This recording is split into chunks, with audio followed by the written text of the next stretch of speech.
up? What up? How's everybody doing? How are you beautiful, lovely, wonderful friends and people are doing? I miss you all. I love you all. That's why I couldn't stay away for any longer. I had to do another stream. Wagwan.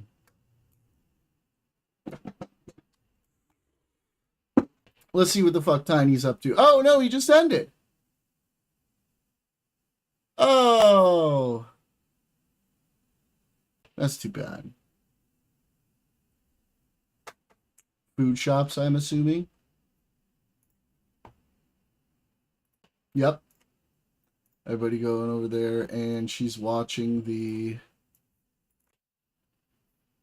Oops. Uh-oh. She watched that conversation from yesterday. Oh, there is Stardust. Stardust was there. Okay, so obviously you believing that doxing justifiable in some instances predates this entire situation, right? Wick was Wick doxed prior to doxing Sunday? No, the Sunday thing is okay, so because of whatever happened between me and Sunday, I'm infinitely justifiable, and everyone around me is infinitely justifiably doxed. No, if anyone doxes anyone around you, it's not justifiable. But that's why we should both unilaterally condemn the usage of this tactic, because it solves nothing. It gets the people around. Hold on, okay, but so this just President Sunday was like 5 years or 6 years ago, okay? So what am I supposed to do when all these other people are now spamming doxes and spamming Kiwi Farms links and locale links to people around me? Do I just go, oh, well, I guess since me and Sunday had our back and forth 5 or 6 years ago, there's nothing I can say or do? No, you just don't put gasoline onto a fire, right? No, there's no gasoline on the fire. Like, you know, Not So Erudite, like, effectively disconnected from this space a long time ago. Okay, but regardless, like, there's still this ALOC train that is like coming in to essentially go after Not So Erudite, right? Like, Not So Erudite's movements are still being tracked regardless, right? Like, she has been disconnected for such a fucking long ass time, at this point. But like, she's still and who's coming in? It's not like who's coming in? There's some instances where you don't have your capacity to put a fire. I don't know why you one follower. You keep saying, like, one follower. You just won. Not partial destiny death. Not limited destiny death. Not quasi destiny death. Total destiny destruction was the mission. Nothing that I do from that point is going to make it any worse for me. It's already maximally bad for me. Okay. I don't understand how you don't understand that. Do you not think when you dox somebody, you make it even more personal than it was to that individual? Well, can I ask you, Aiden? Can I just hold on, Aiden? Can I ask you, if Destiny had never doxed anyone, never doxed JStalk, never doxed Esports Batman, never doxed Wicked Supreme, none of that, do you think that I wouldn't have been doxed? Something that you wouldn't have. I can't predict that, obviously. Okay, I can say that they would have doxed me anyway. It does not matter. Well, this is just all post hoc rationalization for their hatred against Destiny, targeted what he does or does not do. Go! Just notice. Brewing. I might be like done with what's available for Subnautica 2 at this point. Just notice how his answers let me check. very unsure, right? Oh yeah, by the way, yeah, I don't know whether or not like you would have been doxed or not. Like, I just cannot predict the future. I cannot predict whatever, right? But meanwhile, like on our side, like oh, would these people have been doxed? The answer is no, right? Like, if they never doxed people from DGG, right?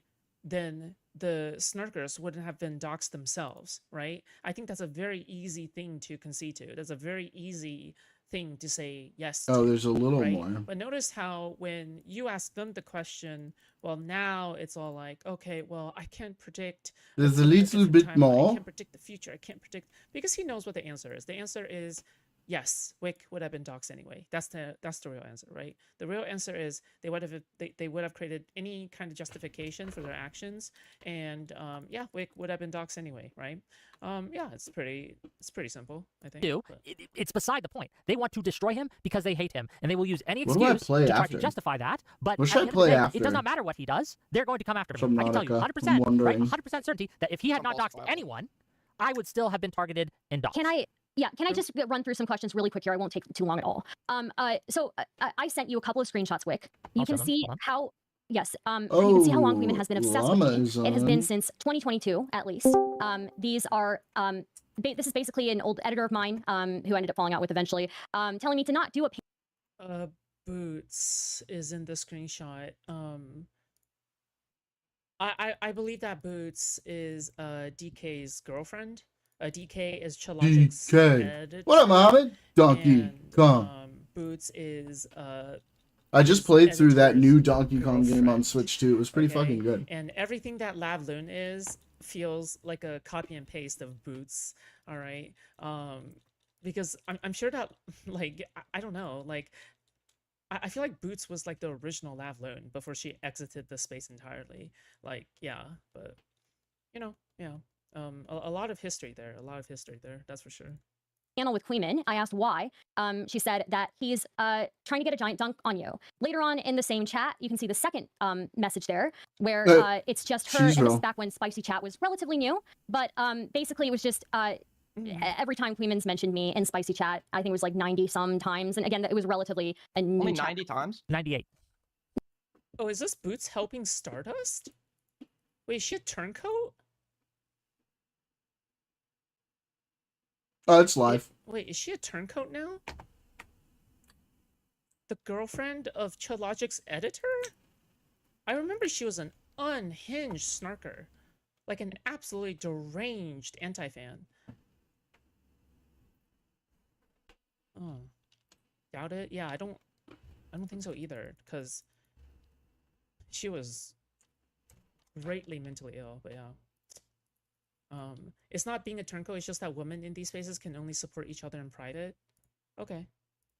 Should Stardust have included Boots' name? I mean, that's pretty recent, right? Like, that seems pretty recent. 98 times. It was back when Spicy was relatively new. And then they also cleared that chat pretty frequently. Do you think that this began before? Boots is a crazy A-logger, okay? She, how do I put this? Boots was probably maybe the original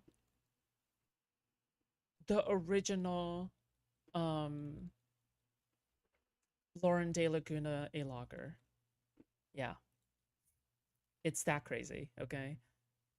Boots was probably the original Lauren De Laguna A-logger. There's something about, like, Boots have followed Lauren De Laguna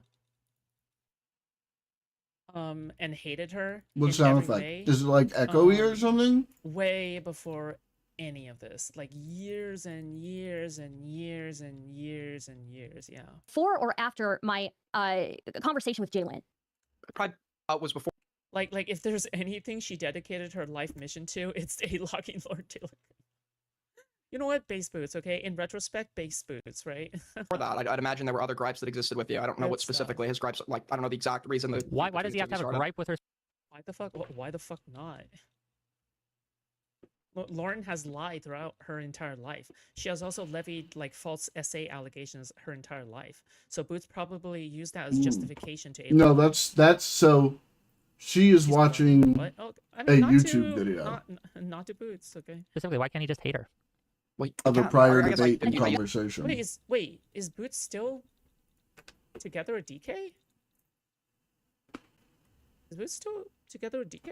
I have no idea. I think that's the truth. Like, you keep thinking that there's like the stream, like this justification. I'm not disputing. What about any of this behavior is unjustifiable? Because you said that you're basically making the argument that I don't really have a place to find issue with this because of my own behavior. But if we look at reality, we look at the timeline, Queeman started this behavior well before I engaged with Chillin. And do you want to know the context of my argument with Chillin? Like why we were in this heated argument? Sure, I guess. I mean, it's not really going to be. So I'm surprised that you forget this. I feel like you were there for this. But Chillin was somebody who crashed out quite often and would punch holes into walls, and scream the N-word over and over and over again in calls with people. That was my big gripe with her, right? I probably wouldn't do this again. But I very much recall saying in that conversation with Jalen, I support trans rights for everybody except for you because you're acting very male-coded, the way you're punching holes in walls and the way that... How long you stream for today? 30 minutes. You're dropping. Oh, no worries, again, you're good. But, I did at the time. Okay, so you dislike their behavior online, so you decided to respond with shit flinging, which is like I'm not the one that. Which is fine, but I didn't. You're the one that takes issue with. I didn't A-log her, right? I didn't A-log her. I didn't constantly cover her for years, right? I didn't find ways to make the most minor things into giant mountains, right? How many streams did Queeman do about you in total? Would you venture to guess? I have no idea. He used to start at least more than that. He used to wait for me. Hey, just real quick, Queeman, if you're I watching, do think I think at this point probably hundreds. I've gotten to the end of where Subnautica 2 is right now for early access. Like obviously the amount of videos on her is limited, but like the amount of VODs that was fun. Like they would what should I play next? pretty unhinged, I'll say. Yeah, it's pretty unhinged. Come on in, buddy. Jump backstage. He used to wait for me to start streams, and then he would start his stream, and then him and all his spicy chat would watch me, and they would just watch my entire stream from start to finish, with all of them sitting in voice chat and commenting on it, basically. Do you think that Queeman started? Do you think? Yep, that's true. People have already posted screenshots of spicy chat voice chat, of them just like doing group A-logging, like it's like some kind of friend group behavior where all they do is be mean girls in like a single group chat. It's pretty fucking stupid shit. Think that Queeman engaged in racism towards me before or after the thing with Jalen? Probably, maybe before. I've seen evidence. I've seen evidence. The shit that I saw, the tweet that I saw for like a specific example of racism was the substance guy, like, tweeting the cowhead or whatever at you or whatever. That's years and years after. That's. Like I say, he didn't keep touching his hair soothing. He probably got it from Counterpoints, you know? Counterpoints keeps on touching his hair because it reminds him of children. Years and years after all of this started. Do you, you mentioned me telling somebody in Spicy Chat to off themselves. Do you think that that was a particularly rare thing that happened in Spicy Chat? No, not at all. I think that this is a community Do you think? So Stardust, do you agree that Queeman is... Do you think? Yeah. Do you think that what do you think the context is of me telling that person to off themselves in the first place? I don't know. They're probably being annoying. It's Mantis. They're probably just no. It was okay. So you know what it was is other people, regulars in Spicy Chat. Well, I'm telling you, regulars in Spicy Chat asked me, "What is your opinion on this guy and his I think it was his profile description." What's the Stardust lore? I've already explained it. Okay, wait, dude. I don't know. Okay, at this point, I don't know if I want to explain anymore because I've already like explained it so many times at this point. Stardust is patient zero of the Snarkers. Okay. Stardust is patient zero for the Snarkers, all right? Basically, when the Snarkers and Spicy Chat first got formed, unless someone can point out, like, another name, I do believe that Stardust was, like, the first Hello, baby! Spicy Chat. Come here, baby! And oh, I was being a little performative at the time, but I basically said that, you know, it was like an Epstein quote in his profile, right? Literally an Epstein. And so I said that he's like being melodramatic in his profile. And I said off himself, right? That's not particularly, people said way worse than me in Spicy Chat on a regular basis. Of course, but those people are not the ones taking a moral position against these sorts of things. In their mind, they think that all jokes, they think that all jokes and like and humor. I mean, in relation to a relationship with Destiny, yeah, sure. So 3 years ago, she was an Orbiter. That's it. 2 to 3 years ago, she was an Orbiter. Like 2 years. Yeah, I think it's 2 years. Yeah, Stardust. That's her lore. At somebody that they don't like, etc. I'm not somebody that personally accepts that position. And Hold on, you made a joke about gutting someone's wife. In private, in a context where they wouldn't hear it while I was drunk and 20 years old, and somebody privately recorded that, took it out of context, and posted it to smear me. So whenever someone says gutting like a fish, I think of season 1 of Loki, where Loki tells the dude, "I'm gonna gut you like a fish," and he's like, "What's a fish?" This was from like 6 months ago, which I'm totally willing to admit that I was being a fucking drunken like loser asshole. There's no reason to make jokes about somebody's wife like that. My only position and my only defense is that I'm not a murderer. I don't want to kill anybody. That was a edgy joke in a part of my server explicitly designated as the place you can make edgy jokes and utilize shock humor, because I understand that's not appealing to everybody. Everyone in the audience that was intended for understood it was a joke. It was only when the in-group humor was analyzed by the out-group that it would obviously be perceived as bad. And I've never joked about gutting someone at 20 years old. Well, I get it. I do get it, right? You know, at 20 years old, I was finishing up college, all right? I don't like when a 21-year-old says I was 20 years old, bro. Yeah, I know. Everyone was making fun of him for that. What the fuck? Like, this 21 years old is saying, I was 20 years old. Motherfucker, that's like yesterday. What the fuck? Hello? Like, what are you talking about, my man? Like, my only position was joking. You mischaracterized that entire thing with Jalen so badly, though, right? Well, I didn't misgender Jalen. I called her she, her the entire time. What I said to her is that she was acting in a very male-coded way by dropping the N-word and punching holes in walls, which I think is a banger line, if I do say so myself. Secondly, and you said you said you'll be transphobic to her specifically. You made comments about like her engaging in trans rights for everybody except for Jalen. Well, just own it. Well, then just own it. You're the one that is saying that some line has been crossed. I do own it. Like I was literally getting my bachelor's degree at 20 or 21. Okay, I don't think I recall ever saying anything as close to that. The fuck was Aiden doing his entire time? Like, does he even like go to college? Does he even go to school? What the fuck? Okay. Anyway, this stream was sponsored by No Child Left Behind. I do own it, but you are the one who is using that as a justification for all the shit flinging, all of the warming into my personal life, all of the warming into my personal life, all the warming into my personal relationship, all of the warming into. Who do you think? Okay, if you, What do you I think think? one thing. Wait, I think one thing that's like really hard to express that I don't know. I just haven't found a good way to communicate this. You either get it or you don't.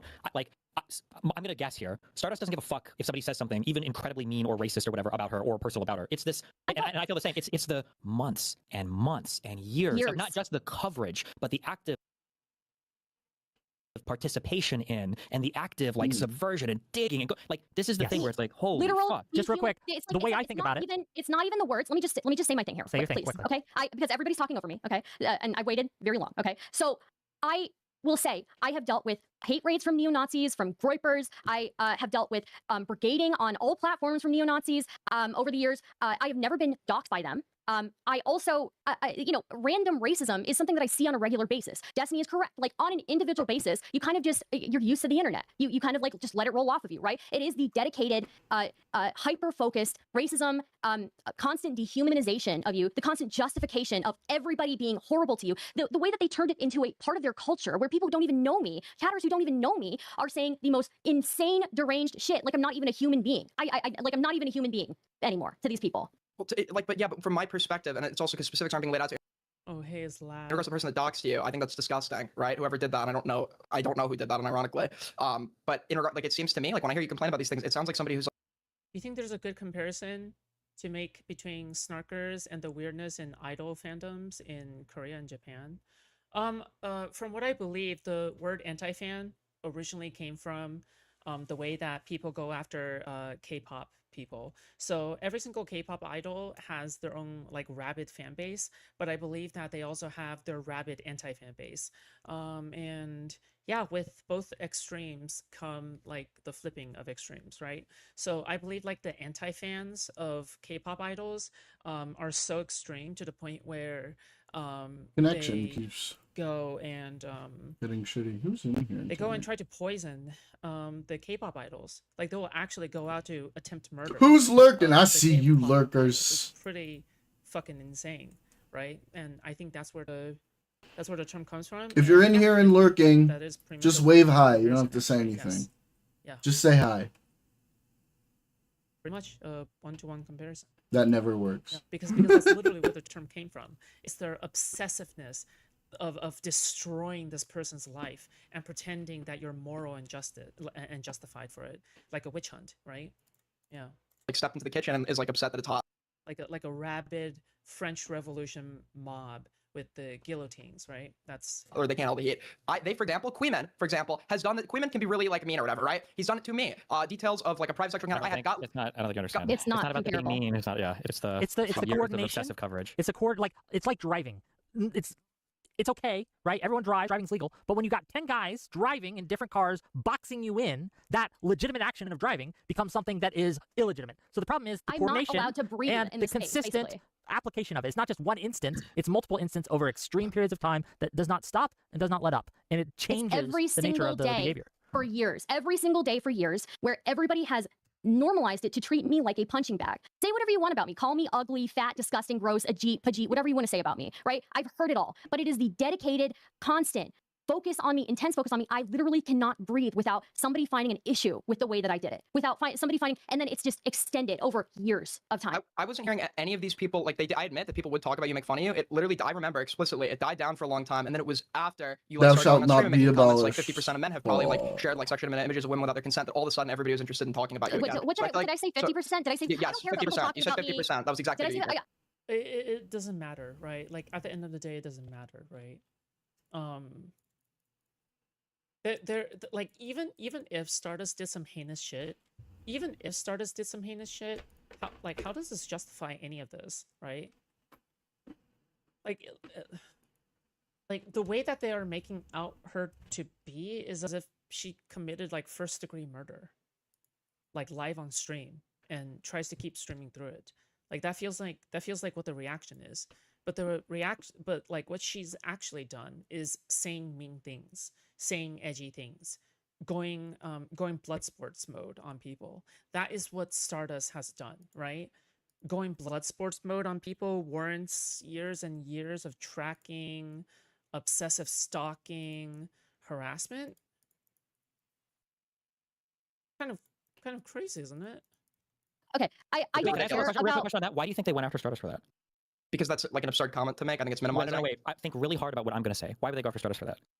Because you believe that it was that she aligned herself with you. So then Exactly. Hold on, wait a second. Stardust. Did we talk at all in like the past fucking like 2 fucking years? No, you had me blocked. Like Destiny had me blocked on I every removed platform. every single person from all these places, but because they even had that perception that she was trying to align herself with me, she became like a target again. Like the issue that you just said that because she said a thing. because she was providing minimizations for what you did on stream. Wait, Me and Jace talked. Me and Jace talked. Me and Jace talked. Hold on, one at a time.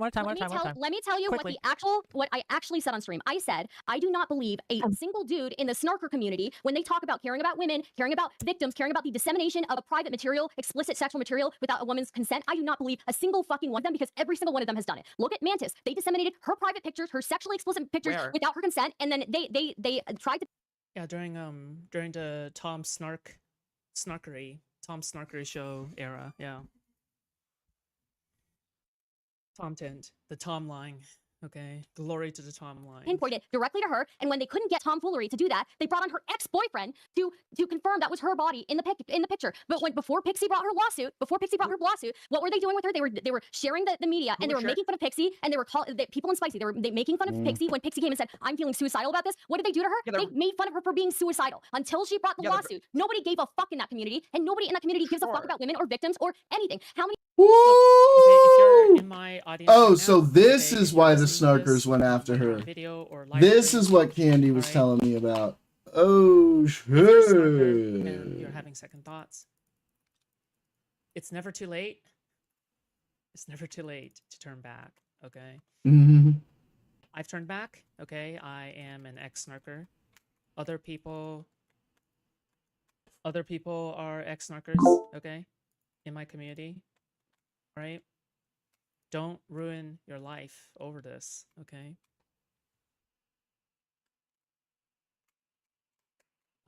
Yeah. Don't become addicted to this cycle of degradation and validation and affirmation, okay?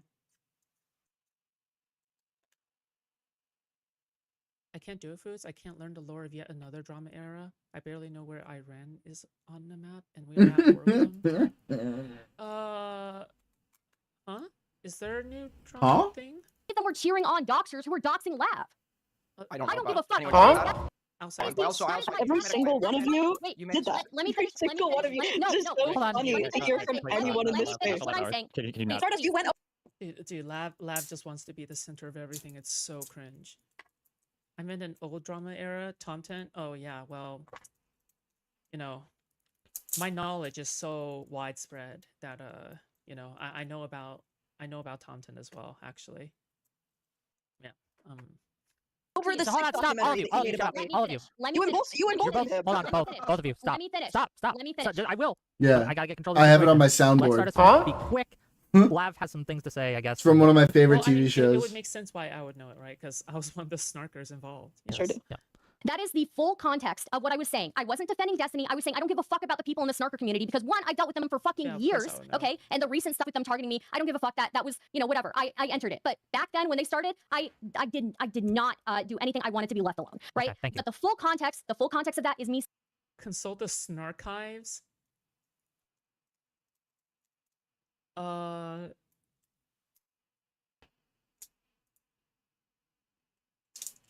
That's actually, I don't think I've ever heard of that one before. Snarchives. I'm a snarkivist. I don't give a fuck about those people. Now, Hey. I have a bird to take care of. I will Stardust, see thank guys you for later. calling Thank in, and I hope your bird gets better in all seriousness. Thank you. Okay. Thank you. Yeah, I don't think it was. Damn, bro. Aiden got fucking cooked. Jesus. I think, dude, somebody call CPS. I've watched like What a the fuck? Child season Protective Services, of where the fuck are Dexter. you? I don't True that anyone know. is I had a spicy, little sure. trouble It's true, getting because into Samantha, it. That's true, to my knowledge. What I was going to say was that I think it's funny coming from Stardust because Stardust like actually emboldened sick when he was making the documentary about me and was actually a-logging me and lying about me online. And I was also going to say, like, Steven, you built this community based off of harassment and a-logging people, and now you're like, why is it happening to me? Like, you built this brick by brick. This is the community that you built for Nice. yourself and others. Like, this helps you when you're against someone, and then when people, if I could finish, and then when people are against you, it's bad. And then also you do things. You gotta hold on, Lav. You do have to answer his question. Who's one person that No, I don't. I need to finish my point before I answer his questions, and I'll take tell me questions when after. she's done. He's scared of me. He's scared of saying Yeah, this. I Like feel he's literally. Okay, so now I'm listening. Now I'm listening to Lavloon's side for the first time because Steven was like Steven muted on his end, so yeah. So yeah, I've never listened to this part before. Skit? No, I want to hear what she's saying. He's scared of me, like he Are you finishing up the rest of the stream the other night? Yes, as well as new material as well. He is doing this as like a baby child would. Anyway, I'll continue because I know that at least people are going to remind him of what I'm saying. He's like, why are people harassing my child? And then he'll literally like stream with his child, his minor child, like on his fucking streams. Like, you're putting him on the internet. You are a content creator. Not only that, you're a content creator that engages in blood sports. You're a content creator who harasses other people. Of course it's not justified. Okay, stop. Stop, please stop. Please stop. You do have to. You're let not them allowing respond. me to finish. Hold on. One point at a time. Go ahead. Yeah, Respond. No, I don't need to do one point at a time. I don't need to do that. I can lay out all the things I'm thinking, and then I can take questions. You can wait 5 seconds after I finish. It's not like I'm trying to silence you. You can wait. Thank you. And not only that, what's ridiculous is that when I was going through all of this, and I said, everyone, hey, like, something's happening to me, and everyone was just like, I think you're mentally ill. You might just not be, you know. He's live in every stream. She's an attention whore. Okay. Well enough to be online. Guess what? I got offline. Look, I'm just gonna say 5 of cups, okay? I think I should like 5 lower of cups. this a little bit. All right, 5 of cups. That's what I'm gonna say, okay? And it disappeared. Have you ever interacted directly with Lav? No, totally not. What do we Stardust, do you realize that you can Is that just turn your better? laptop off? Steven, do you realize you can literally just close your application? Do you realize that you're a 6,000 viewer and you're like a 7, from anywhere from 6,000 to 12,000 viewers, and you're listening to people with 20 viewers and literally like cortisol spiking because of it? It's insane. Grow up. Okay, got Grow you. up. Got you. They're Got you. trying to make you look crazy. Oh, fucking Lab, dude. Don't let them make you look crazy. Stop. Destiny.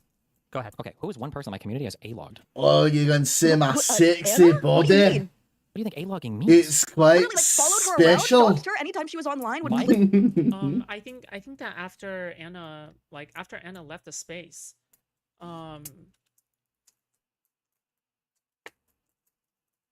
she was gone. Right? She was just gone. Yeah.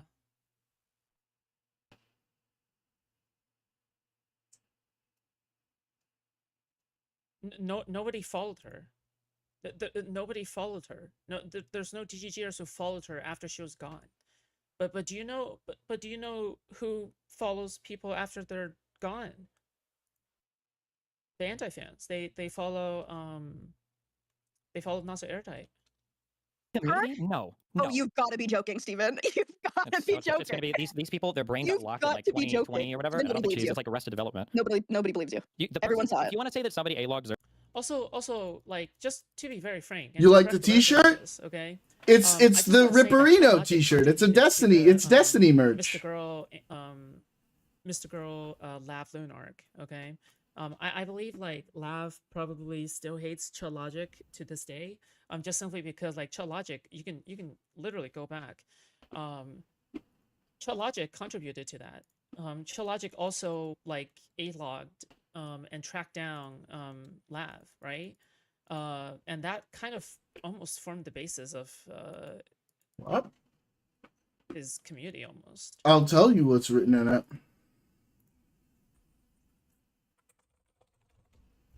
Or I'll show you what's written on it.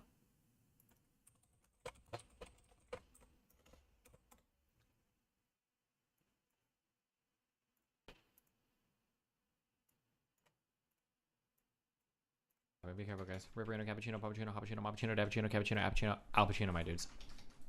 Ripperino, cappuccino, puppuccino, hoppuccino, moppuccino, cappuccino, cappuccino, appuccino, alpuccino, my dudes. I love you all very much. Be careful. I'll see you guys later. Ripperino, cappuccino, puppuccino, hoppuccino, moppuccino, cappuccino, cappuccino, appuccino, alpuccino, my dudes. Okay. I love you guys. Ripperino, cappuccino, puppuccino, hoppuccino, moppuccino, cappuccino, cappuccino, appuccino, alpuccino, my dudes. Be careful. I wore this, so I wore this shirt the first time I met him, and then I got a video of him right next to me saying it. It was pretty fucking cool. I have it on my Insta and in my phone. God, what has she done? Right, let me go. Let me make sure I'm live here. Fucking laugh, man.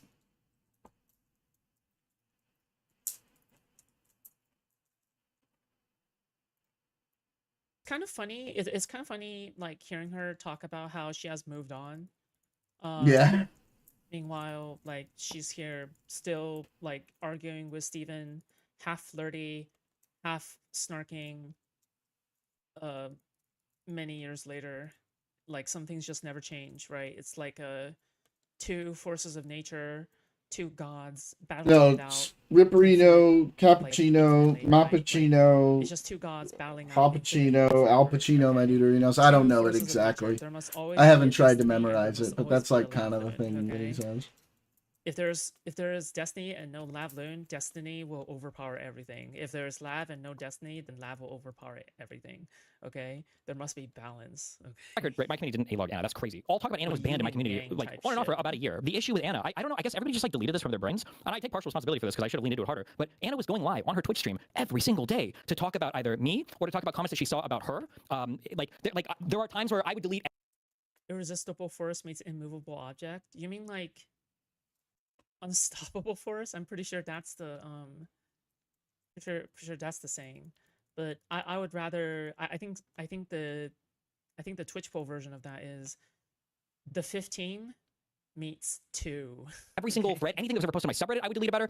There was a total ban on talking about her in my chat. We wouldn't bring her up on stream, but then what was happening? And it was content because she would go live on her stream. She would start like screaming and crying and responding to comments. People on Kiwi Farms would start posting about her. Zerka started to farm the ever living fuck out of her. That crazy clip where she's like, "Why did you call me princess?" That was on a Zerka She's the princess and Slay the princess. Ooh, that might be a good stream. comparison. But the only reason I joined that call was because she was already talking. I still need to play that game. Okay, I still need to play that game, but one of the things, just to confirm what Destiny is saying here, one of the issues that I had, because I had just started streaming at the time, I had just gotten introduced to the space, and the incentives to bring on Anna and basically get her to break down in order for everyone to cover it after was very, very high. We as a community decided to not do that because we thought it would be taking advantage of someone who's going through a thing, but the idea that it was Destiny's community that was egging this on, no. Well, no, the claim. I'm pretty sure the claim was that they were a-logging her, and it sounds like that's not even being. It sounds like the dispute Well, that she was being farmed. She was streaming. Wait. She was not being A-logged by my community. How do you define a-logging? As in people who are obsessively following, posting information about. It could be doxing. It could be just like having like a record or a collection of like all the things that a person is doing. People who are engaged in like excessive hatred or obsession with a person. This is like A-logging. So if people in your space are talking about her every time she goes live to the point where you're trying to get able to shut up about it and direct them to Kiwi Farms instead, which was the justification you gave me at the time, wouldn't that be A-logging? So Lav has sent me this. Kafka, I see you in DG chat, and I cannot respond. Okay. I wish I could. But No, she says this is just because there's a reason she's being A-logged doesn't mean it is not A-logged. A-logging. Hold on. Somebody responding to somebody is not A-logging. She's going live to talk about me and my community constantly. I would try to delete every Reddit thread I saw about her, everything I could do in my community to ban all talk about her. I did, but she would still go live and she would talk about me. Sometimes she would Google and she would find other YouTube videos talking about it. I had to ask Abba to delete a video on his YouTube channel about her because that was triggering her. Anything she saw on the internet that was about her, she would get triggered about, and then she would have an 8-hour cry stream about. I'm not even. Vonica, you said if I was covering counterpoints again, you would not watch. You realize you can just simply not watch, right? Like whenever I cover counterpoints, you don't have to tell me that. Who cares? And also, if I'm gonna cover counterpoints, I get to cover whoever the fuck I want. Okay, you don't get to dictate that. All right, just to be very clear. Okay. So what I'm gonna do is I'm just gonna ban you, actually. Exaggerating. I don't know what I could do from my perspective. I tried to ban all the talk of my community. We were not A-logging her. She was stalking me. Hold on. Anna was stalking me. Do you understand that? Okay. No, wait. Do you understand? When she was going live, every single day to talk about me in my community, Anna was stalking me. I don't know if it's. Lonerbox is the only orbiter who actually moved on. No, I think from what Lonerbox said, he says that Steven has to come out in public to make a apology or some shit like that. Yeah, that doesn't speak to me that he has moved on. That's not moving on, right? Especially when he's still covering snarker drama and stuff like that. Yeah, I don't know. Like that doesn't seem like moving on to me. I mean, I think for the most part he has moved on. But I think there will always be like that small part of him that will never move on. Okay, and I think that's proof. It's like stalking and talk about it. She could have been. I'd have to look at. But I haven't seen proof. If you go live to talk about a person every single day, to cry and scream about them when they don't want anything to do with you, you wouldn't consider that to be stalking? If they have been significantly wronged by you, I think it would just be like an emotional. I think stalking. I think. Well, okay. You're that's what she believed. No. I think that stalking. That's what she believed. You think that it their own story. Sure. So yes, I agree. That's why if we introduce like the usage of certain tactics, people can provide infinite justifications for why it's okay when they do it. So it's more useful to unilaterally condemn. So it's more useful to unilaterally condemn. It's not unilateral condemnation has never worked in all of human history. Nobody does it. That's why multiple people on the planet have nuclear weapons and not just one party. So just real quick, Lab says that this is an example of your community A-logging her. Game theory. Dropping the game theory. And she sent me her page and where they give information on her, and this is the example that she has given of A-logging. What is your response to this? I don't think a wiki is A-logging. Number one, it could be depending on the type of stuff in there. If they're following like day by day, okay. It could be it could be A-logging. But it really depends. Kiwi Farms used to be called the Quickie, named after Chris Chan, right? Obviously, and Chris Chan, they basically a-logged every part of Chris Chan's life, onto that wiki, and the most prolific, obsessed, a-logger was someone named Aaron A-log or some shit like that, and and I believe Aaron A-log or whatever is, I think that Aaron A-log, is his name called Aaron or some shit? Basically that's where the term came from. Okay, that's where the term came from, and it was kind of perfect. It just fits in perfectly. Yeah, and now everyone refers to it as A-logging. You're like Aaron logging. Okay, I believe that's where the term came from or something. But yeah. But two, the only reason why I have to start having a wiki on my community is because people like Lav will lie about so much stuff. But the stuff that is on the wiki related to Lav is stuff that's happened on my stream. Like most of the stuff is still in Inventor of A-logging? Well, no, there's already A-logging before the word A-log came out. I'm just telling you the etymology of A-log, okay? Like where the word comes from. YouTube videos for descriptors. It links to like YouTube videos that exist right. Oh yeah, and then the A-logger himself turns out was also a big loser. I know, very very surprising turn of events. Okay, like Aaron, like the original A-logger himself was also like a total loser, and he himself essentially became a low-cow. All right, by other people, which is a very Anthony. Sorry, Anthony, right? Is it Anthony or is it Aaron? Fuck. Yeah, right? Yeah. Yeah, I think so. Anthony Legato. Oh, is this last name really Legato? What the fuck? Now, these are like summaries and shit of arguments that we had. These are not like, where does she live now? Hey, Where is she going to school? buddy. And we're How going to try to often is this wiki contact her. updated? How long is it updated? Or how often is it updated? How you doing? I don't know if is there like a way to check. I don't know. It's a wiki, so there's probably an edit history in it. Yeah, would you say like it's probably A-logging if it gets contributed to like maybe multiple times per week, or? I don't think. I'm sorry. What do you think A-logging? What do you think A-logging came from as a term? I think it like refers to like covering like everything a perceived like problematic or funny person is doing. With an obsessive hatred behind it. It was the guy who was, I don't remember the name, Chris something or whatever, who's A-logging. Who wants a peanut? A-logging. Oh, we should learn about Christian school. Both of you? Implies an obsessive hatred. Well, I don't necessarily believe that it's always used to denote the hatred portion. Sometimes people cover lolcows and they find it fascinating and want to, but they don't necessarily like personally respectively hate that person. There are some people that do. I don't think that's a necessary component of A-logging. Go right over there. Apparently, Destiny viewers will call you went in, called Aiden a coward and dipped and called it awesome. What was with that? I don't think they called it awesome. I got a lot of backlash for that, man. We usually rely on other people that A-log them. Hello. Hello, you're such a good girl. Yes, and they rely on other people that obsess over them. So they go and they look at all the information they've posted about them, and then they cover it in a YouTube video. So if you're like the commentary community did this for a long time. Hold on, I'm not saying the commentary community engages in A-logging, but like when people are going to make YouTube videos on lolcows, nobody talks about it in the commentary community. But oftentimes they would do it. Kiwi Farms, they would kind of summarize the information, and then they make a YouTube video because a lot of people on the mainstream internet didn't know about Kiwi Farms, and that's what they would do. I wouldn't say that the YouTubers were A-logging people, but they relied on A-loggers who were usually like upset. Like the people that are on Kiwi Farms posting every day about a person or posting like really frequently life updates. These are like obsessive people. What, you gonna go now? You're not gonna hang out with me? Okay, so I Why don't you hang out with me for a little bit? Obsessive, right? But it seems like the description of people being A-logs is not just used for like everybody that's like personally like has like a visceral hatred that's going through like these are bad tactics. It seems like even if you're like covering someone on a regular basis to mock and make fun of them, life. I got your back. Okay, trust me when I say this. Okay, you don't need to defend me, and not only that, like I have done pretty fine on my own. Okay, so yeah, like if you are gonna defend me, you better make sure you have. I don't. She's like, and I'm like, yeah, that's right. And she's like, okay. Okay.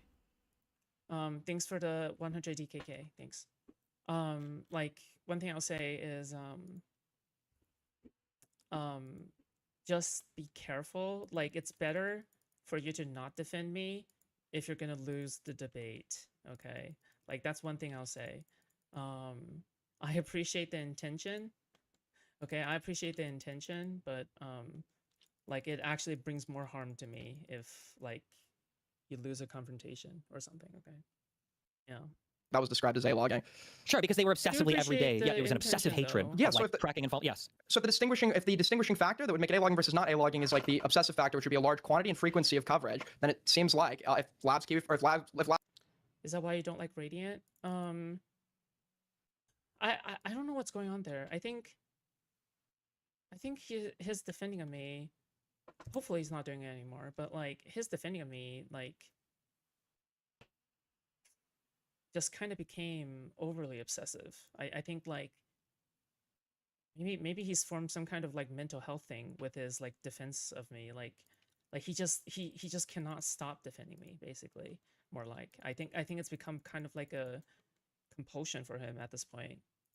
It's kind of I don't think I've ever seen anything like that. Labs wiki has been contributed to on the DG wiki like on a daily basis. That can absolutely be described as a logging. If that's like the defined criterion. The only thing that's covered in my wiki are fights that we had on stream. These aren't like updates of like her personal life. I don't think we talked about Lav in my community for like a year or two. It just depends because every now and then she'll pop up on some weird panel to make some arguments. But no, it's all stuff that's related to like me and Lav having whatever fights or disagreements on stream. Sure, there can be reasons for why someone like constantly. No, it's not about it. That's not a reason. That's not a When is the last time you had a just? When is the last time besides now that you spoke to Lav on stream? Probably 3 days ago when she was talking to Connor. Oh, I thought you haven't. I guess I'm just off on that. That's why she popped up here now because they're still weird. She wants to be clear. She wants to come back, but I don't think she's going to listen. She can't have a conversation back and forth. It's not worth it. Like again, like nobody will acknowledge that Anna was. He's not a chaser. He has no romantic interest in me. Okay, I don't think so. All right. Yeah, just to be very clear. Okay, like I don't really defend Radiant that much. I think. But like that's one thing I don't think is true at all because I feel like if he would have hit on me, he would have hit on me a long time ago. At this point, but was talking about me, was stalking me, was screaming about me for months. I don't know. Wait, you can ask any other person in this space if you were to come to me. My little does not count. Okay. And you would ask me like, oh, like, do you want to come and talk to Anna? We're like, generally, my thing was either hands off or I was like, I think it's a good idea or whatever the fuck you guys want to do. The person who was driving that the most, if you wanted to say that there was one person who was singularly responsible for Anna's shit, it would be Zerka. I did not think I liked little doggies. And then you came around. Me? And you changed all that for me, didn't you? What? Sweet because girl. Zerka saw that as a good ass fucking farm material shit, and he farmed the ever living fuck. He might have. I bet. Also, are you always lurking? You came in here so fast. You asked Zerka? I bet he would even laugh and say he did. You're like, oh yeah, hell yeah, that shit was fucking hilarious. Like that's yeah. But my community. If Anna bite-sized dog, you're just you that much, right? Then you would assume that not every stream is going to be containing like super notable information. So if people are talking about it so much every time she boots up a live, to the point you have to like direct them to Kiwi Farms instead, it would probably be fair to say they were A-logging here. A-logging can be A-logging even if the things you're logging are just like perceived. That's such a good point. 5,000 viewers and somebody's going to go live and start crying about me. Like you recognize that Anna apparently had, I guess at the time, untreated OCD, right? Like she literally has an obsessive compulsive illness, and it only takes 2 people from my chat to go and talk to her. If they even do it, or it takes anybody like talking about it, or it could not even be my chat. It could be because this is back when I had a lot more connections in the Twitch community. It could be somebody in Prime Kai's chat brings it up. It could be somebody, I don't know if Wick was streaming as much back then, could bring it up. It could be somebody in Zerka's community brings it up. I can't control all these other side communities. No, I agree. But weren't you continue? But I totally agree with that logic. I just feel like that logic isn't necessarily like I feel like we're getting blamed for like what every side character on some other forum does, etc. I feel like the acceptance of the fact that individuals obsessively defensive about you. I mean. Am I wrong? Like if like for example, if I were to ask like 10 people around you, right? Like if I were to ask like 10 people around you, like what would they say?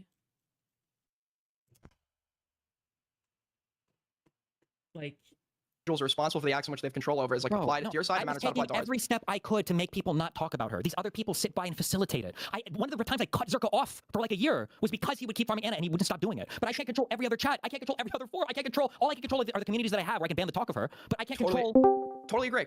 Absolutely, completely agree with you on that. You're not gonna find any dispute there. Hey, what's up? What's going on? Check out page 478 of this Kiwi Farm. Chillin. Pictures of his Say hi to Victoria. Yeah, that's someone who probably beats you for their own like litany of reasons. I'm alright. I'm just tired. Kind of like a stomach ache, honestly. Kind of sucks, but I'm doing alright otherwise. Sucks. I'm sorry to hear that. I hope you feel better. Oh, I appreciate that. Yeah. Me too. What's new? How's the life? Crypto I mean, it's going. Demon join the call. Demon time.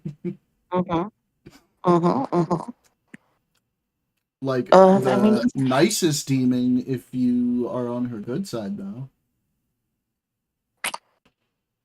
I mean, yeah. yeah. So yeah, what's new? How's life? Tell me things. I mean, I don't have anything like especially interesting to talk about. Like, I mean, it's getting hot. Yeah. Work. True. Yeah. I mean, everything's going pretty good. Like taking care of the koi pond. Nice. The fishes. Yeah. Gotta love the fishes. Wait, we got our fish emotes. Wait, our kick chat fish emotes. Sorry. Kind of looks like. So what are you guys doing? We're watching Food Shops, who is watching a Destiny conversation from yesterday about the current slapping drama, and I'm trying to get up to date on it because I want to try to cozy up to Food Shop soon, which will help me grow quite a bit. So yeah, so I just like anonymously joined your kick stream like maybe like 5 minutes ago. Nice. And like I couldn't take it. All right, like you're listening to somebody who's listening to like 3x Destiny and Lab. Like, yeah. And I'm like, I can't. No, sorry. So the reason this is why like mess I've been on the reason I've been watching mess her on 10x. I can't listen to this. is because she's very approachable. She's an orbiter. The girl that was listening to Destiny. Yeah, she started sort of growing pretty fast, and I cool. know that it would be a tactical decision for me to try to talk to her sometime soon. Yeah. Yeah, that's fair. Yeah. Well, were you watching her live or like you're watching like she's a live right now. Yeah. Okay, cool. Muffin. Very Say nice. hi. Say hi, Muffin. Hey, Peppers. What's Aurora up to? I'm not sure. Right now, she's not home right now. Yeah. But I don't know. Hit her up with a message. She'll probably let you know. She's doing her own thing at the moment. Well, I mean, the only other thing I really have to talk about is like the independent woman. Nice, Trump. Very nice.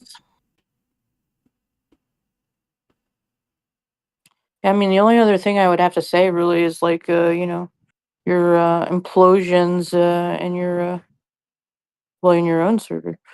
Oh yeah, well, I'm not getting in the fucking middle of that. Well. It's just not. I feel like honestly, I might just set up a separate channel for Israel Palestine at this point and just let people. I was thinking about that earlier too. Yeah, we've had multiple people like saying maybe we should just do that and just let people fight to the death in there because like at this point, it is clogging up what's supposed to be the general politics chat, and it's just fucking toxic in there. It's just so toxic in there, and I hate it. Yeah, I mean, I don't want to, I mean, I've already expressed my annoyance with, like Leo and Thanos, etc. at times, but I will say this, like, Barcode needs to knock off his bullshit. Like, he really pissed me off the other night with his nonsense. I know. Nice. I heard about it. Yeah. He does he does genuinely want to engage with people, but he does find it very difficult. I mean, I can tell by like the volume of posts, but but he finds it very difficult to engage honestly and in good faith with Josh and Leo because of just how they are. And he's literally said like Thanos makes a good effort to engage in. Yeah, I know Thanos talks to him and stuff, and like I understand that. I guess like I don't know. There's other like ways to go about that. I'm not saying it's one or the other's fault, but I know. I'll but specifically just say like the last incident is just like. Cryptic says make a new Discord channel, call it the Gaza Strip as a joke. I mean like at some point I do feel that Josh and Leo do have to like tone it the fuck down because it seems like anybody who has an opinion on Israel Palestine that they don't entirely agree with is instantly called a genocide supporter and a baby killer and like the worst possible fucking things, and that only accelerates. Well, I know, and I don't think that's their like initial first reaction, but like I think like like already there's been a precedent, like I don't know, with like Daniel Liddick, except like I don't like I'm not making like a case about it or anything like that, just more of a so there's already that back and forth of like, oh well, you and this and that and the other. But I will say just like in general with communications, it's just like, well, I mean, don't instigate shit. Like, don't like tag. Like. I mean, also like everybody has to understand, like, not to like just carry it on, and just like posting memes and like just, you know, bullshit. Yeah. I mean, like I So I mean, if agree. it goes around, To a certain extent, I definitely agree with you with what you're saying, because that shit annoys me too. But like, also, I do feel like there is a certain feeling from the two of them, which is like, this is our turf, and anybody who disagrees with us in here, we're going to feel comfortable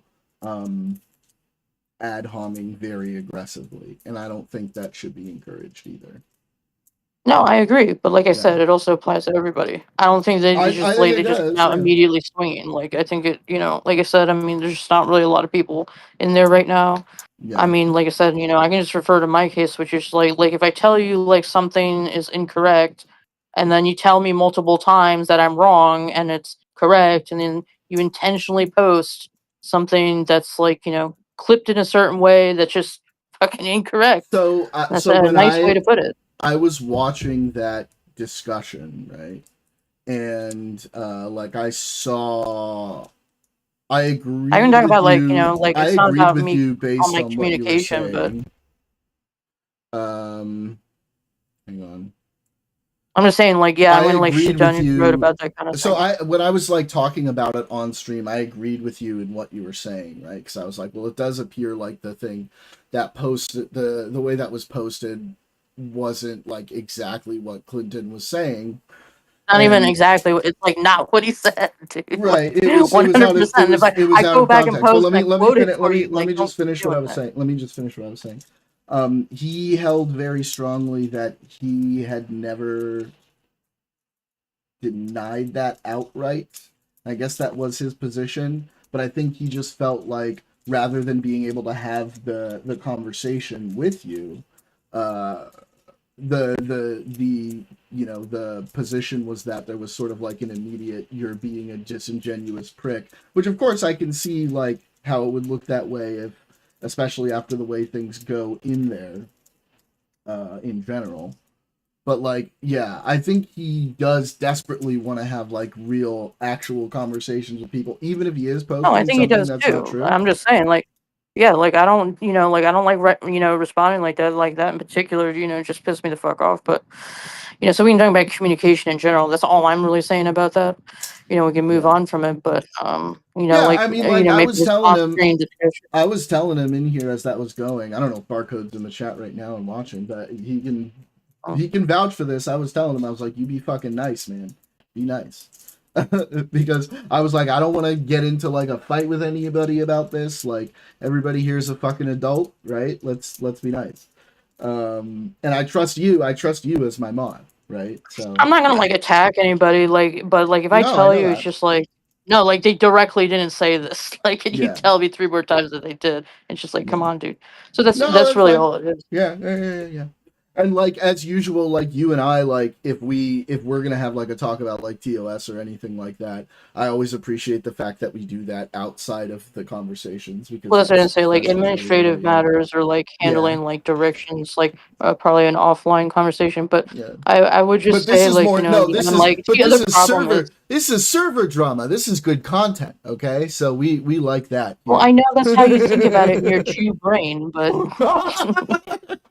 Like, I know that's what you're thinking. It's like, oh, more content for me because of the drama that I don't participate in. I just collect on it. Yeah, exactly, motherfucker. And I'm just telling you, like, yeah, motherfuckers are gonna get shit on when they say dumb shit. But I will say this, that the other thing is that like, and like I know you agree with me on this, and this is not. Well, whatever. It's just like, oh, Twitter trash, man. Like 90% of the content in there isn't even discussion. It's just Twitter posts. It's just like, oh. And it's all of them. It's not anybody in particular. Like I hate that shit. It drives me nuts too.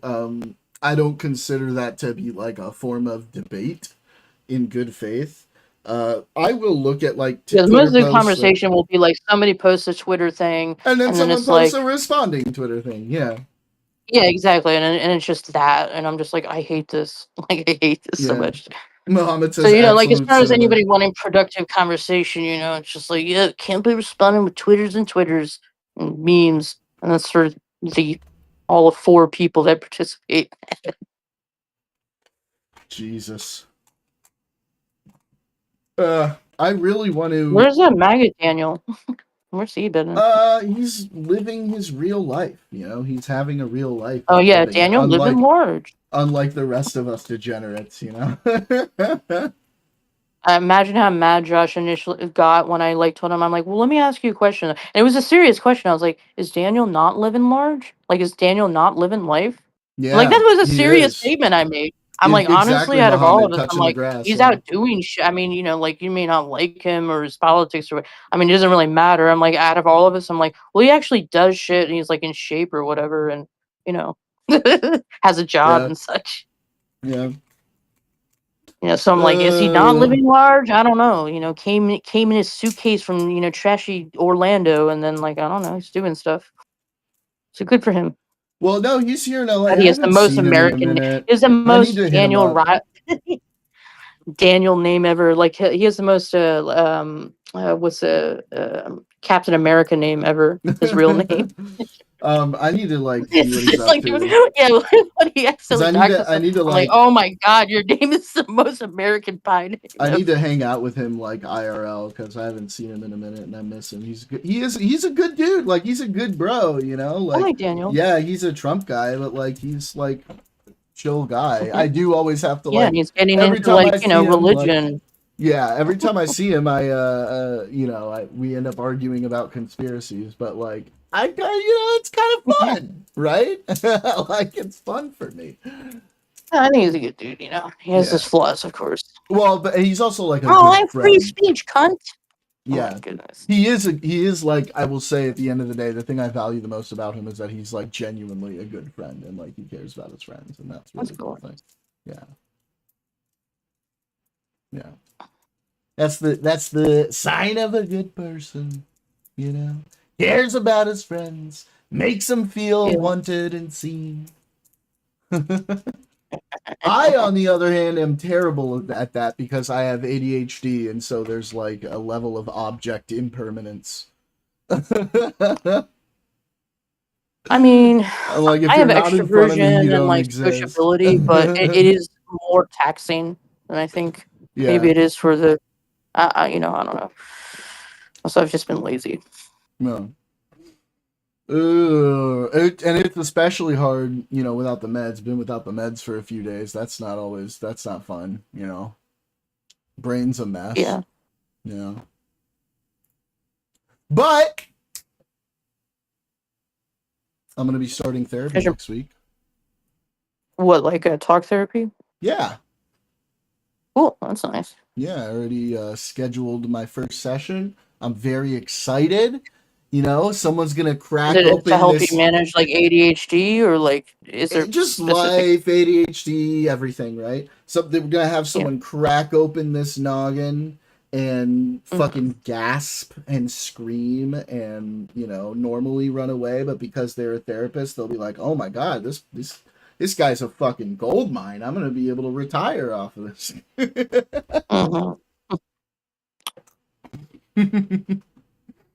Yeah, No, I guess, you know, lots of things. You know, just help me. One thing, like, for example, is like help me with my, you know, executive paralysis and stuff like that. That comes with ADHD. Yeah, you know, really. So yeah, that's what I was just about to like kind of get into. I'm like, well, trust me, like I've done that for a long time, and I don't have anything against it. It's just that it can also, you know, like, so the talk therapy could, you know, also go in such a way, like it depends on like, you know, doctor and all that stuff, but or therapist. But I mean, yeah, like you probably want to focus on like, you know, like being consistent, like, you know, so like like, you know, being on schedule, like, you know, meeting goal setting and meeting goals. Like, you know, so there's like a lot of those particular problems. I mean, they're not just to ADHD people, but, you know, like it's particularly an issue, you know, just making sure that like you've set goals and like, you know, you're and like follow through and like know how to follow through and like hold myself accountable and stuff and like deal with like, you know, one thing like I talk a lot about, like, you know, with my mom, for example, delaying gratification and like just being able to delay hang on to that. that's always a difficult one. Yeah. Or like, you know, just like handling internal anxiety, emotional regulation, things like that. Yeah. Yeah, for sure. Yeah, that's all I would say. Like I said, I'm not trying to make assumptions about who you're gonna see or whatever, but just like Sure. like make Well, sure there's you're like you're lots kind of of clear about this things. stuff because it can just Lots turn of into like kind of life like things. yeah, I know, and that's They what I also mean by have that like is like they also have like specialties in like LGBTQ, and then non-standard relationship structures, which is just always going to be good as somebody in a poly yeah, you do have that relationship. additional nightmare fucking jumble. I mean, So that was yeah. it's like something I'm I don't used mean to, I but don't mean to be negative about it, but that's got like a lot no, I of mean, like, I extra shit understand how with for it. a lot of people that can like be negative, but I think it's more about like knowing how to navigate things that are like unexpected and like just taking those things and being able to handle them in a way that makes sure that I'm okay, right, and doing well, and being I'm just saying healthy while partners there's are being extra healthy and all of that. Yeah. there's just extra padding there because you're not talking about like a one-to-one relationship necessarily. Like Sure. I would just say there's like extra stuff there, like outside conventional relationship. Let me Yeah. put it like that. Yeah. Of Other course. complexities or other considerations, just put it like Yeah, that. but I mean, like, I've been in poly setups before. Like, I've handled it, and I think it's just I a think a good lot of it's going to thing. be the same stuff, honestly. Just like Yeah. like how do you like emotionally respond to it, or like Mm-hmm. communication skills, or like whatever that kind of stuff. Yeah. But like And having just like, somebody who like yeah, understands having like how to somebody, navigate. yeah, and who I can like talk to about like all of the different stuff internally that like I'm feeling in a way, and just help me like Yeah. manage that and like give me like good instructions on like how to do things, right? Is always going to be a good thing. And like just in general, having like a talk therapist for all of those things I talked about is really good. One thing I'm really excited about is like, I'm trying to plan. I'm really planning on like wanting to step forward and work hard on like doing all the things I need to do to really grow my channel and like blow it up. Things that like, I haven't tried as hard as I necessarily could do because of like executive paralysis and, anxiety and internal stuff like that. And having someone who I can know I've help. tried to like kind of tease you about that, but I mean, those are things that I've thought about a lot about too. I mean, Yeah. I like obviously talk to them about it, but like there's things that like, so I mean, maybe later, I'm not saying tonight if you like, or whenever, like, cause there's like a couple of things I've been, wanting to say to you about it. It's not really criticisms. It's just more like, like, hey, like this, that, and the other, and, maybe trying this, that, and the other. And yeah. And it's actually something I've been like thinking a lot about, like expanding my social media presence, like doing more like groundwork on collaborating with other streamers and stuff like that. Yeah. I've been sort of lazy about like how I do it, but realistically, when you're looking at like ADHD, of course we label ourselves as being lazy, but it's actually other things that are like getting in the way of No, our I totally executive understand, and that's why functioning and I'm like executive kind of like. paralysis, which is I'm why not coming in like here and be like, oh, I have all kinds of ideas yeah, I just know, because. yeah, Like, no, I mean, like, I get what you're saying. And I'm just be and like, no, like, you're kind of lazy about it, but it's not really because you're actually lazy. That's a lazy way to right. describe It's it. because like I have ADHD and probably I'm a little fucking autistic too, and there are things that come with that get in the way of you being able to just do a thing in the way that other people can just do a thing. And so I think Yeah, I that think, like, with setting, like, goals like that, like, like, a lot of, true cryptic. like, you'll have more organic growth, like, with, like, the more that, again, it's not out of laziness, but like, the more input, and the more directions you take it, or, the more like, like avenues you attempt, that kind Yeah. of thing. One thing I've been thinking about, and like Daniel Liddick brought up with me, and like a couple other people agreed could be a good idea, is like, for the Politics General server, text chat, right? To just run Mhm. like a full wipeout of it and start over with like very clear rules and like a 3-strike system and just like be very. So yeah, that was one of the things I was going to talk to you about offline. I'm like, Yeah. honestly, the thing has to be completely wiped clean, and then Yeah. what you really need to do, and like, I'll help you with that, but like, what you Yeah. really need to do is you need to set it up properly, and then make it clear, like from the get go, like what are the rules, like what is the direction, and like Yeah. as far as like like mods for me, I'm gonna be perfectly honest with you, like without having like that, like I mean, I can tell, like is it appropriate? Go back to the barcode situation. Appropriate for me to be like, oh, you shithead fuck or whatever. It's Right. like, no, that's not, like that. That's not really how that stuff should kind of go. Right. So I think a lot of that'll like fall in place, and Yeah. and And the like thing have, is, it'll be like clear for everybody. And the thing is, like, while you and I don't always like agree on most of the time, we do agree on mod stuff.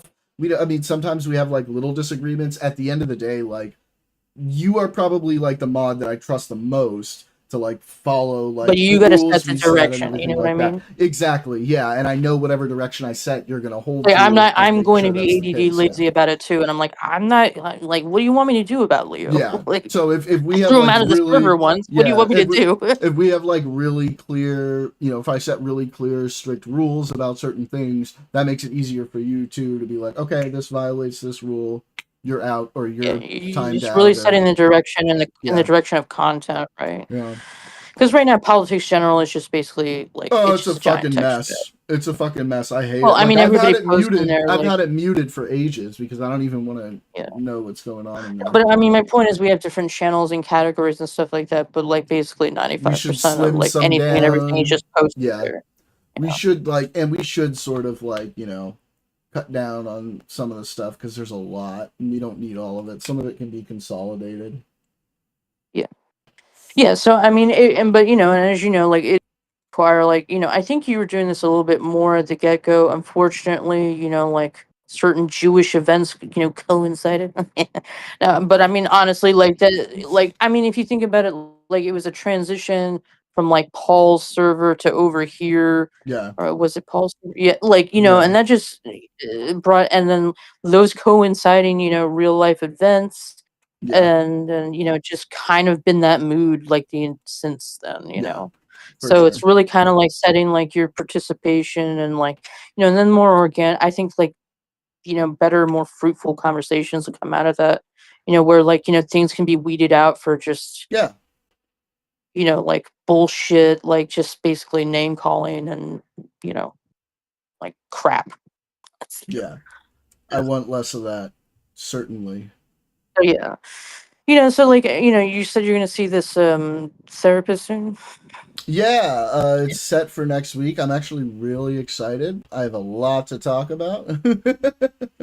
Yeah, so maybe you'll be able to start pulling that motivation because I'm like, I mean, you can pull the trigger on like the redo of the server anytime, but you got to be in, like you got like you got to do that work. Yeah, definitely. I'm just yeah, I am actually excited, which like how many people are like, oh, I'm so excited for therapy, No, I mean, I think that's good, like because it just it shows that like you're willing and you're like you're willing to try, and like that can be a source of motivation, and that's that's a huge problem, and it's with people in general, and then ADHD stuff too. It's just really like it's such like a kind of hard thing underlying to motivation. deal with. The worst thing about ADHD is like it's one of those ones where like you can mask it really well, so people just expect it not to be like a real problem like other disabilities that people have that are like more obviously restrictive. But realistically, the kinds of things that ADHD is like causing problems for are like wrecking balls for somebody trying to function normally in society. So I mean, I don't want to get in too much into like my own personal stuff, but I'll say it's like it's kind of catastrophic. It really is. And it only gets worse. It only gets worse over time. Like if you don't, in my opinion, like manage it. Yeah. And I don't mean just medication and things like that help, of course, like that. But like I said, like you can just take medication and play video games all day. I've done that a lot. I'm not saying like necessarily like today, but like I've pissed away like a lot of time. You're just like, look, like medication can help, but it's not doesn't mean that like you're going to like apply it to what you need to be doing in your life. It has to be like medication and therapy and like all of this other stuff because it's like the medication lifestyle changes. Yeah, helps you focus, but like focus is one like piece focus of on the jerking puzzle. off maybe. Yeah. But yeah, focus is one piece of the puzzle, and like without the rest of that That's what I puzzle, mean. Like there's goal setting is still... so important. Well, goal setting, setting I and like can schedules. set goals, right? I have no problem setting a goal, but actually like following But it's the through steps and and like yeah, yeah, it's actually getting those goals. Like I mean, like yeah, your goal is to like have a wider social media presence. It's like right. it's like yeah, my goal is to do a lot of things, and well, 10 years later, I haven't done if I shit. had a personal assistant to handle the things that I have issues with, like day to day, like executive functioning wise, I'd be insanely successful right now. Or like you just need a taskmaster or like a sergeant Yeah, major. Get out of yeah, bed, go walk the dog, go to yeah. work, come home, like go to the gym. Like I have gotten good at, making the bed, walking the dogs, all that stuff. Those are just parts of the routine now, right? But like, well, yeah, those can like it's really fucking wreck ball you too, like an ADHD. That's yeah. especially you'll see people with later in adult presentation like that like Mm-hmm. creeps up. Like I said, things can like snowball out of control, like with Yeah. even the simplest things.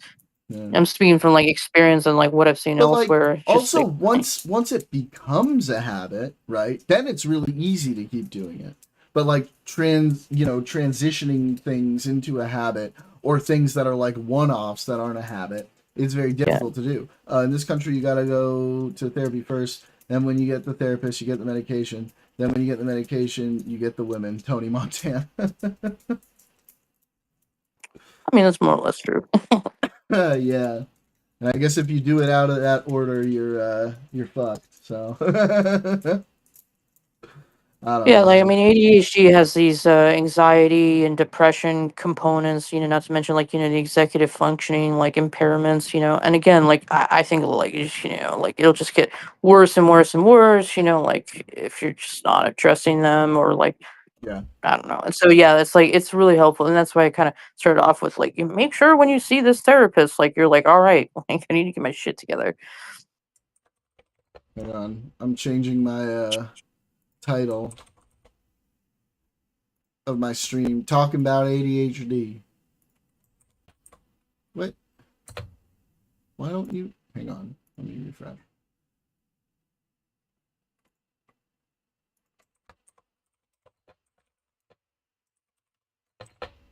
Cool. There we go. Yeah, I mean, like, fuck.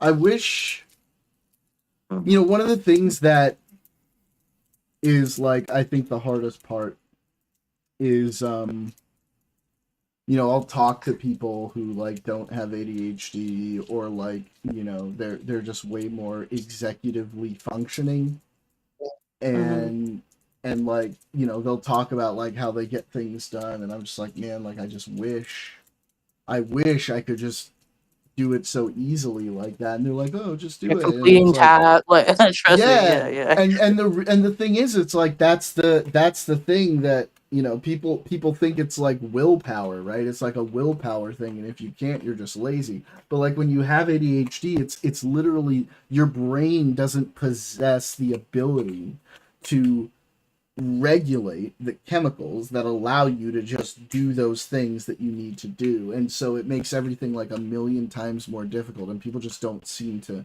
grasp how much of a life disrupting problem that can be for a person. I got that too. I remember when like my mom was alive, like especially like a couple of years before she died, like and she would do this like every I don't know decade or so. She's just like, oh well, why are you taking medication like when you aren't getting like XYZ done? And I'm just like, and she's like, therefore you don't need it, so you shouldn't be taking it because it's bad. And I'm just like, what the fuck, dude? It's not how that works.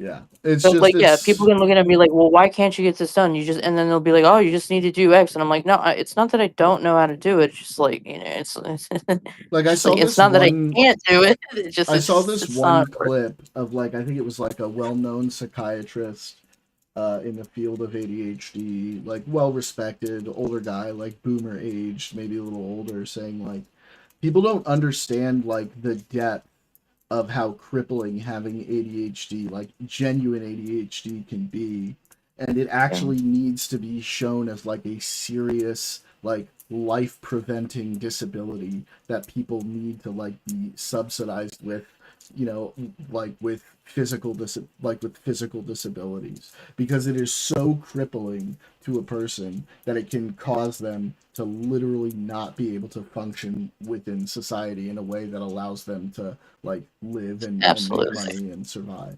And The it's only pushback I'll give to that though is that, and at least this is for me anyways, is also trying to take pause sometimes. And 'cause I have found, especially maybe in the last 5 years, 5 to 10 years of my life, and it might be also like a generation like difference. Like, when I was, I know that our age difference isn't all that much, but right. like my family dynamics, and it was just, it's like accommodations for ADHD sounds kind of insane and still does to me in a lot of respects. So like kind of accepting those things, it's like, been a little bit of a slower process. I Not that I wish don't I'd known recognize about it. them before, honestly, because I feel like I've needed them my whole life. But Up what I to will say is like taking pause and not like now I'll notice this. I'll read people sometimes, like I'll like be in a Reddit like ADHD like, and I'll just kind of every once in a blue moon read stuff or like overhear stuff. But I also find sometimes the stuff in myself, which is just like the kind of like the helplessness factor, which is like, oh well, I can't because ADHD. So it's like kind of like just all these no, excuses no, for not but see, doing like that's that. I the just want to be careful with that like. slippery slope. I know it is in one sense, but actually, that's what it does to you. That's what I'm trying to say. Like that's part of why you have that mindset. Sometimes, like that Sometimes, is like a I said, like let me give you a result more extreme of example. your inability, your brain's inability to properly regulate dopamine. That is part of that. Yeah, it's part of that. I'm just saying, like, let me give you an example. Like, and this is a more extreme example, but like, in other servers that I'm in, it's not uncommon for somebody to be like, excuse me, I have ADHD, and that's why I'm interrupting you, and that's why I'm a bitch. Like that kind of Yeah, routine. yeah, I People will get you. interject, and like they use it as this is a more extreme specific case, but they'll use it as like an excuse for bad behavior. Let me put it like that. Yeah, I Yeah, so mean, like in those cases, like being like verbally but abusive or just well, being not shitty in general. verbally abusive, but I will often like apologize ahead of time, Well, you're because not verbally abusive. no, but I do interrupt a lot, and so like Oh, one I thing just I do say is like, hey, like just so you know, I have ADHD. I interrupt a lot. I don't always know that I'm doing it, so if I do, and like I'm talking over you, like don't be afraid to be like, hey, like let me oh finish no, what I I was don't I saying don't or think that's whatever problematic. first. Okay. But that's what I'm saying. The context of like the example I just gave you, like that's a little bit more specific. I guess just what I'm saying is like, like like relying on the fact that just like like, well, I'm ADHD, so I don't have any control. It's like, well, I can exercise control and like interrupting. Like it requires more conscious See, control. It's it can be difficult in different contexts, but it's more difficult for me because I genuinely, when I say that, I don't always know or realize that I'm doing it until like afterwards or someone points it out to me. Like that is the actual truth. Oftentimes I'll interrupt somebody or like, just in the middle of when they're talking, like dive into something else, and I will not realize that I have done that consciously. And so like that's why I say, hey, look, I'm sorry I interrupted, or like, I'll say ahead of and that's time, fine. But like, think about like the you know professional workplace. Like I mean, like so for some, like for me, for example, like that has been pointed like not directly in my but like I've noticed that. But I've also like there's certain like obviously like in the workplace like I just can't be interrupted. Like it just doesn't work that way. Like yeah, at least in my profession, anyways. But that doesn't mean that there aren't outside of there aren't tools and ways to like mitigate that. I'm not saying it's like going to get rid of the issue. I'm just saying yeah, that that doesn't mean that there isn't like tools or like different like cope like strategies to like kind of like minimize that. So what yeah, I'm saying is you can't always rely on the like I can't help it pilot that's flying the plane, I just have to interrupt you all the time. yeah. There's gonna be like I mean, situations where like I try, but it doesn't always work. And then there's like the emotional stuff with like relationships and like, having to deal with like being able to, like behave properly or pay attention properly or notice things that other people would normally notice that you don't always notice, and like there's all this other stuff that makes you dysfunctional and dysregulated, and like it just makes things difficult, you know. So again, like, like therapy and like they'll, Yeah. they can provide, like, again, like it's what I'm saying is it doesn't mean that these things can't be improved upon or worked with. Like I said, it's not about like, like, oh, I'm like, going to solve those problems. It's about, being, like taught and like, other like, social skills, communication skills, or, strategies, to assist. Because like, I mean, honestly, you don't want to just go through like, be like, look, I just can't help it. I just don't pay attention. It's just like, well, no, that's not a solution either.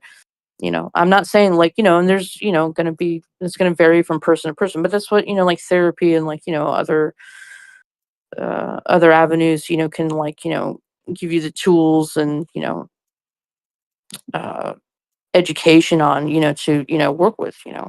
I mean, it's just like anything else, I mean, if like, Well, and then another thing will be really nice and be like, you know, like decision paralysis that happens sometimes on certain things because like emotionally you might want to do something, but then logically you feel like you should do something else, and like the battle oh of yeah, those two things is really really difficult. yeah, And like yeah, I feel you. having like a third party that has no emotional attachment to like a situation be able to be like, hey, this is what you should definitely do.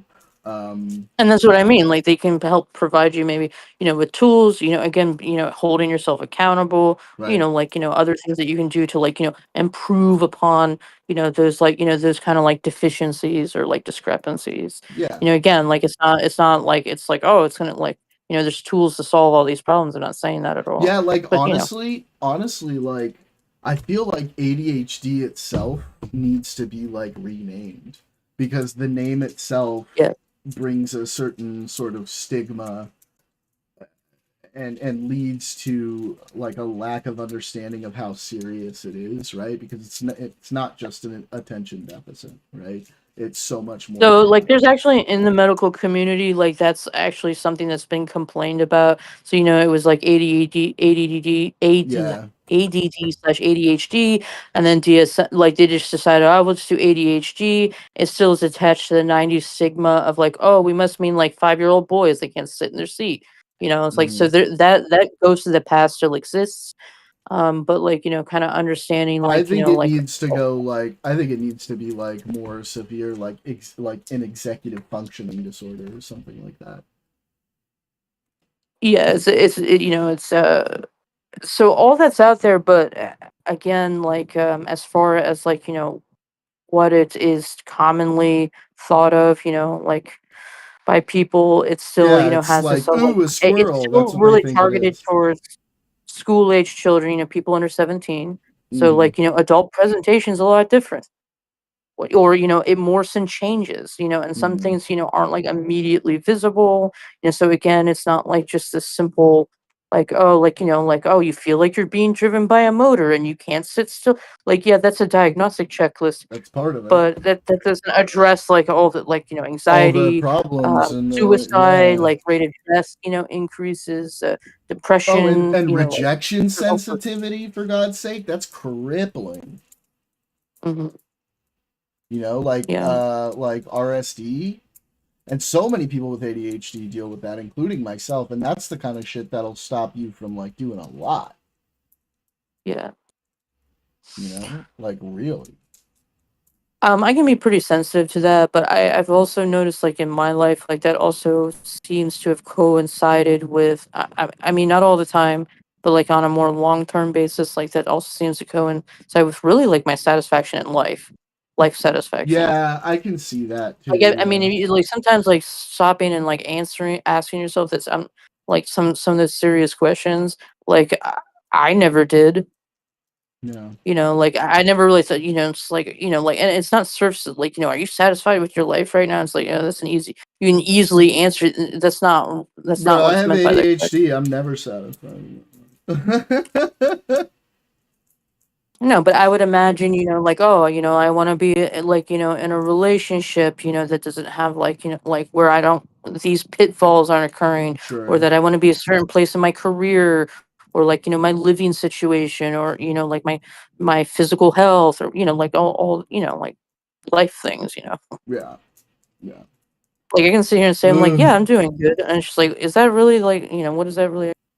But I I'm mean, like, like the well, thing that makes it like so much worse is like on top of all of that, it's like, you know, I feel like it would be easier if like we didn't also have to deal with like emotional dysregulation, because like every yeah. issue that's emotionally like attached, those emotions are just so much fucking stronger and out of control, you know?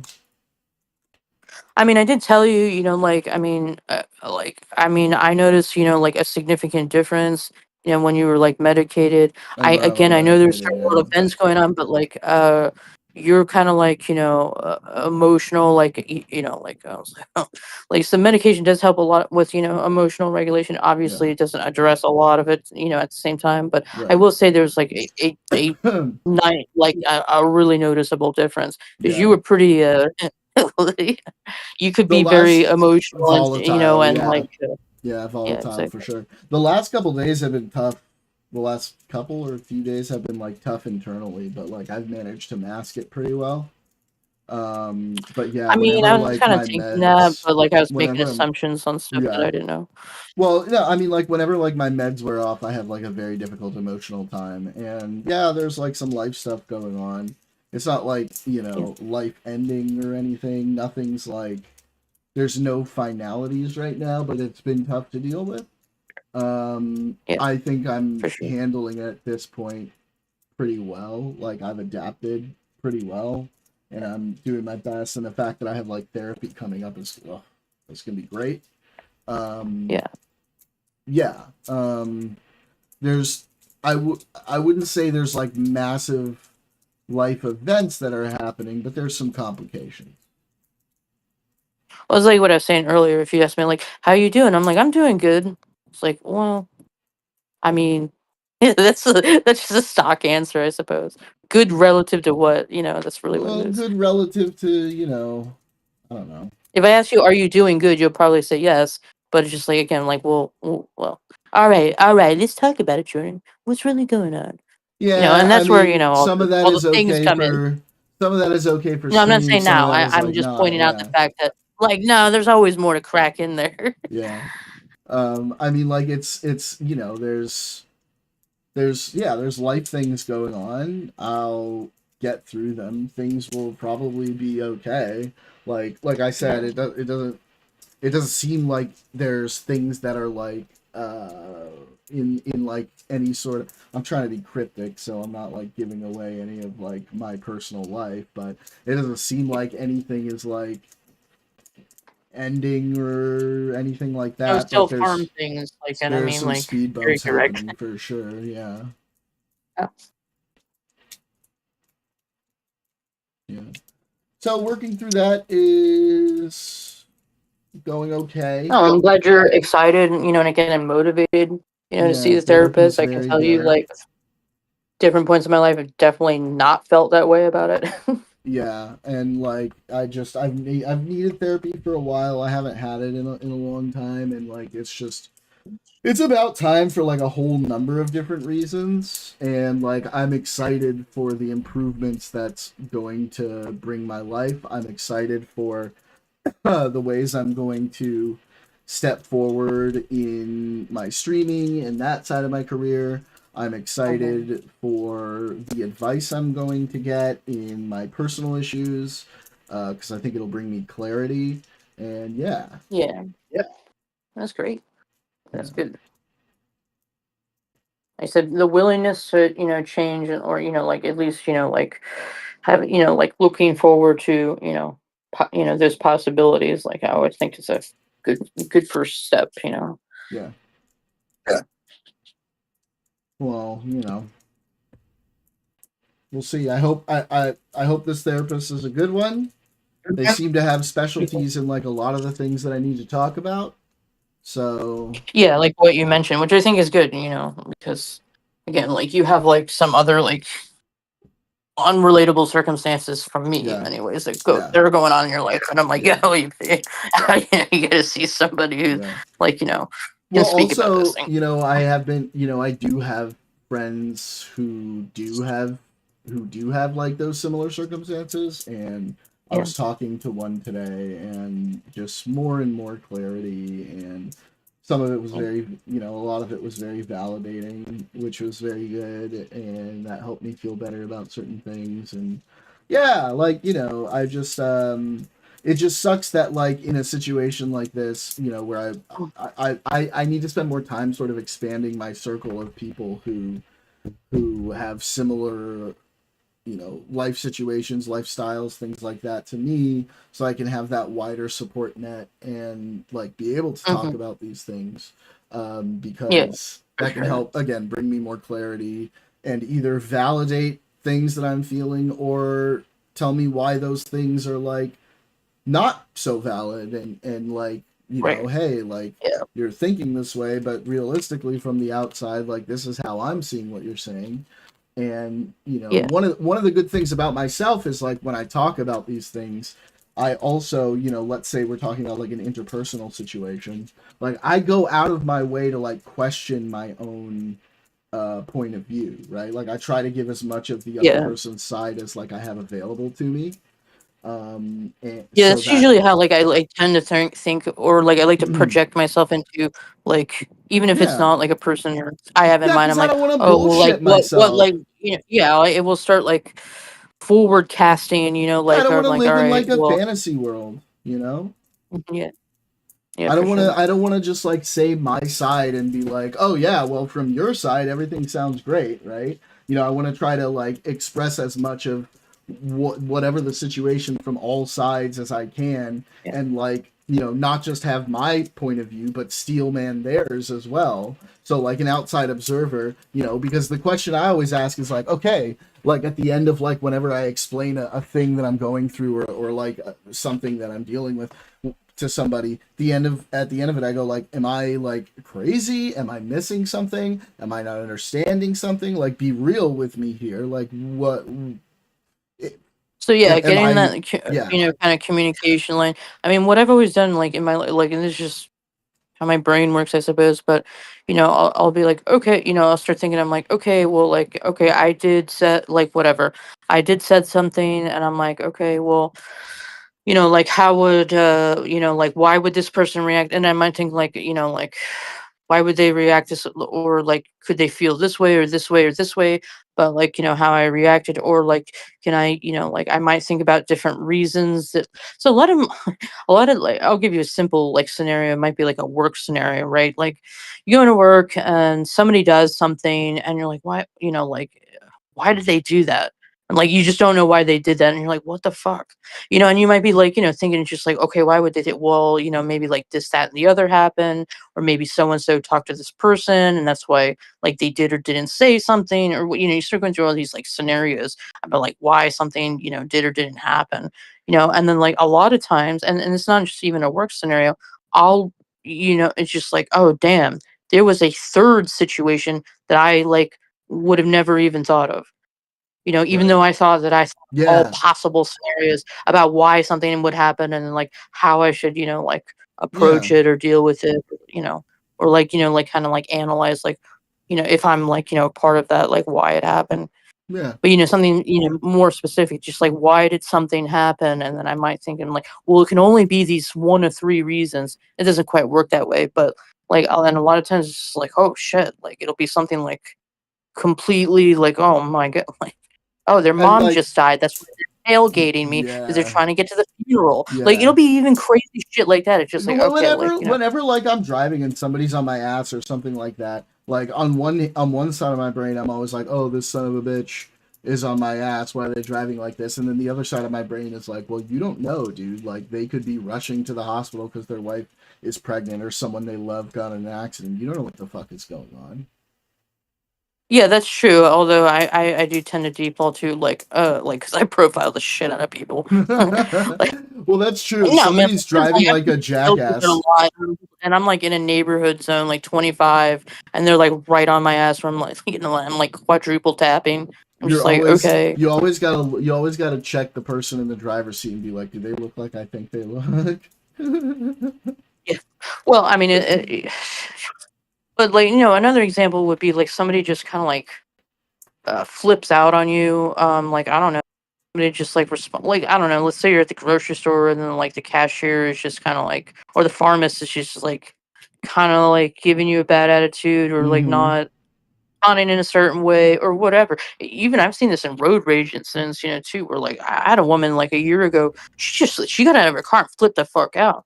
And like, like I actually got pretty mad too. Like I didn't respond in like the same way that she did, but like I guess, like in those kind of situations, just like, okay, well, I don't know what that person, it doesn't like warrant, doesn't necessarily like, like justify a certain behavior or response or something. But, it's just the kind of thing. And I'm like, okay, well, maybe the pharmacist like isn't like, as friendly right now because they're busy, and I don't know, or I don't know, like that was the best example. But you know what I mean? It's just like, it might be something, Well, I actually, more than that. like I had a family member who died in a road rage incident, actually, and so that shit always like runs through my head, Yeah. Yeah. Road rage is so bad. Yeah. I mean, you have terrible traffic over there. I mean, it's terrible over here. Good lord. Yeah, but that And was Fairfax in, County just keeps on fucking expanding. I swear, it's just like, my god. Like, where the fuck are these people coming from? They're not like the same kind of people I see anymore. Just like, it's like all these, I don't know. What do you mean the same kind of people? Yeah, exactly. It's not really like a race thing. It's just more No, like, I know, because I it's know, very I'm like just it's a fucking very with you. diverse area here. It's just more like, I don't know, like I just see like Escalades. Yeah. I don't know. I can't really think of it. I can't really put my finger on it, but I'm just like, what the fuck is going on? Yeah. Did you see just patterns of like, movement and behaviors, and I'm just like mostly, via like traffic, which I'm like, what? A lot of Texas plates. Oh A my lot god. of Texas Government. plights. You know what? And I don't know. I don't know if there's any, but I've noticed, since Trump came into office, a lot more fucking government plated cars are coming out to work, like, in the areas where I live, which is 20 miles west. They shoot. They like. There's like, and I would see them. Like, there was one time I went into the Tibet, the vape store, because they're open till like 2 a.m. I'm there, like, like right before they close. I know the owner or whatever. Never I'm go like, a full fucking Texas. GSA plate. Like, I don't think it was either GSA. No, it's one of them. GSA, and then there's another major, for their fleet vehicles. Pulled up in a fucking guy, in a, in the SUV or whatever, and he got out, and he was like, smoking a cigarette, like, huh, and I looked at him and I was just like, "What you doing, bro?" And he just looked at me and like just like shrugged, like just walked past me. It's 2 o'clock in the morning out where I live. Like, that's different if you're like in Arlington or Alexandria, maybe. But I'm just like, you shouldn't be out in a fleet vehicle out here. Period. There's no reason for you to be out here, and I've seen that a lot. I'm just like, what the fuck, dude? Drugs. Fucking Trump. No, it's Trump administration just fucking, just using government assets however the fuck they want. Because the guy that got out was this young guy who's smoking. Like, I'm just like, what? Doesn't mean that young people can't work. But my point about that is just like, that's not. Excuse me. Is this fraud, waste, and abuse? Excuse me. I know when it's law enforcement, like Where's Doge?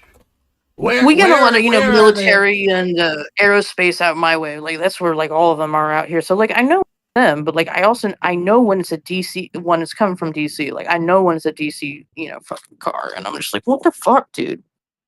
I shouldn't be seeing Texas plates everywhere. It's fucking Elon bullshit. I'm telling you.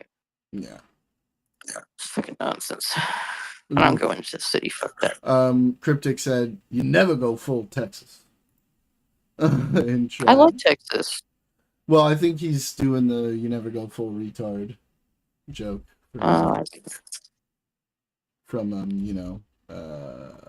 Tropic Thunder when Robert Downey Jr. did the blackface.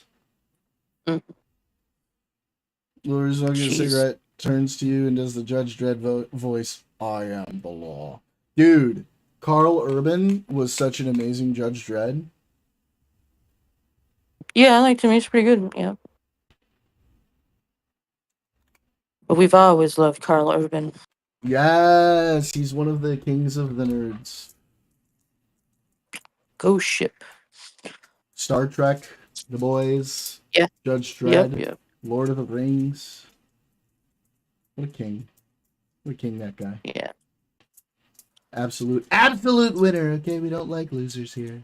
And he's not a Doom loser. guy. And now, Mortal Kombat as well.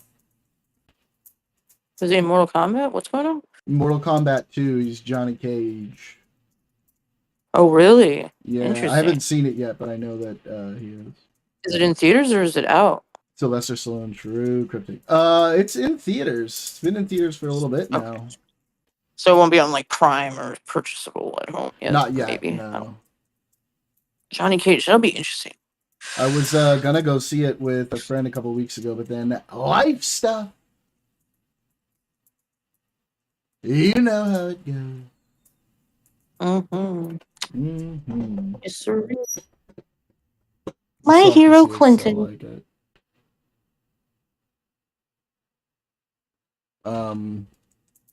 Yeah, I liked the first one a lot. It was appropriately gory for for Mortal Kombat.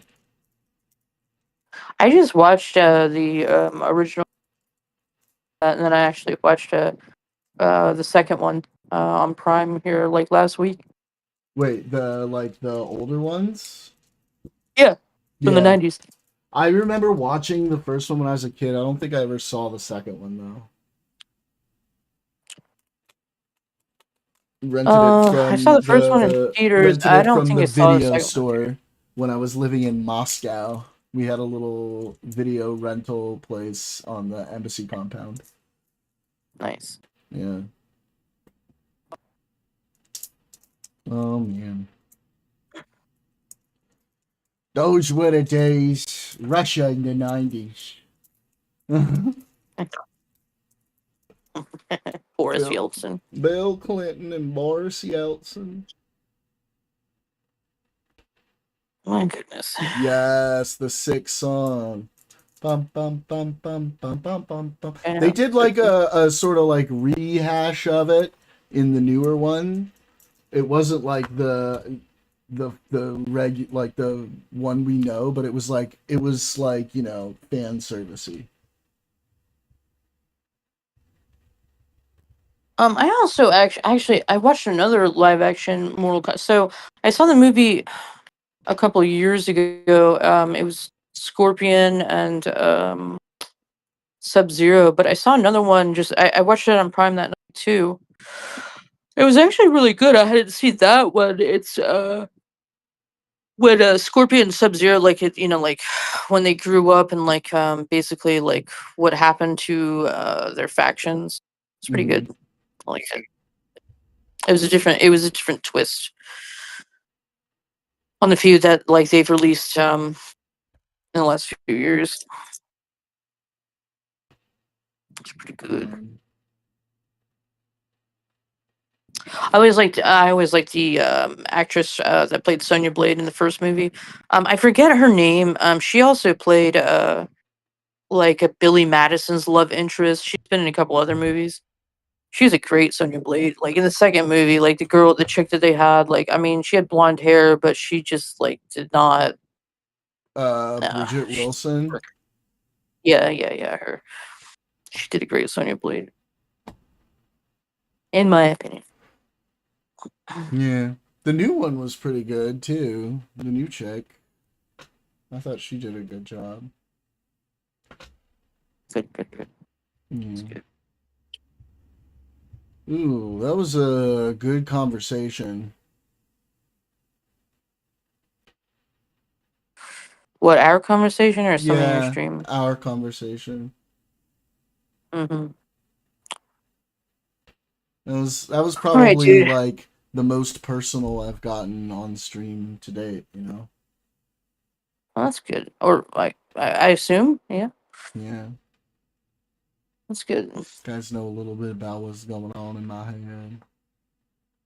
My head. In my head. in my head. She's dead. Oh my That's god, sad. why are you doing a country accent on my head? I don't know. I can't explain half the shit that I do. I Thank you, Cryptic. I appreciate you was saying thinking it. feed my head. Jefferson Starship. Oh, I was doing zombie No, I know it's not your cranberries. Yeah. Yeah. Nah. All right. Well, whatever Yeah. social energy I had, which was pretty low to start with, is like It's fizzling gone. out. So. It's gone now. It's time to go down. It's 11 o'clock, and I haven't slept as usual. So I'm gonna Alright. I want to go eat, but my stomach hurts. Yeah. Hit me up sometime soon, and I can tell you about what's going on with me if you want. All right, cool. Sounds good. Yeah. Talk to you later. See you later, Take chat. care. Bye. Bye. Who's in chat? There's 27 of you here. One of you be talking. What's good? Who there? Who there?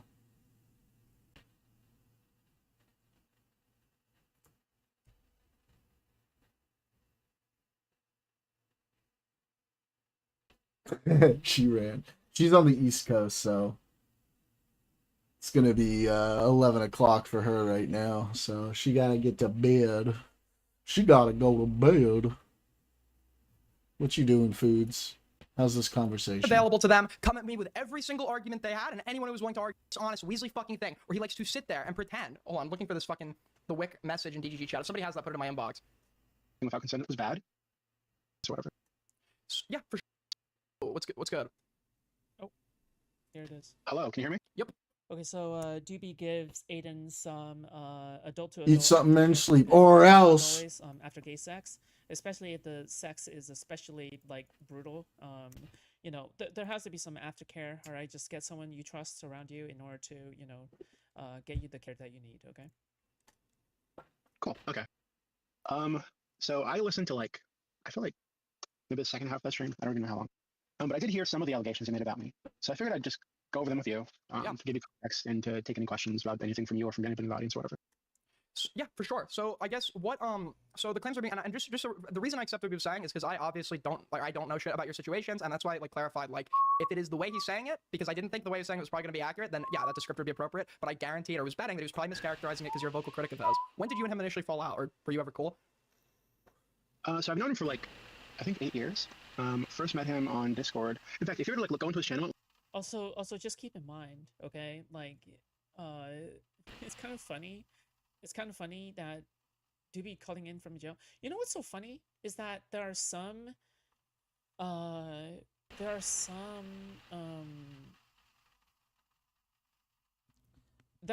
criminals that will use up their phone time to harass the victims' families even more. Okay, like the especially psychotic. That's true. Usually, what they do is that they should call like family members, let them know they're like fine in prison right now.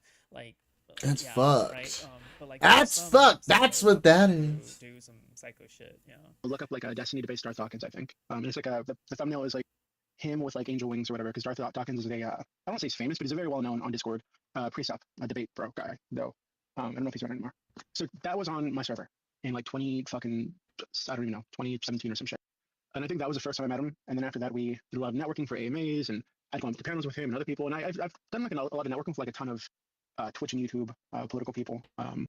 Not just political people either, like just like a ton.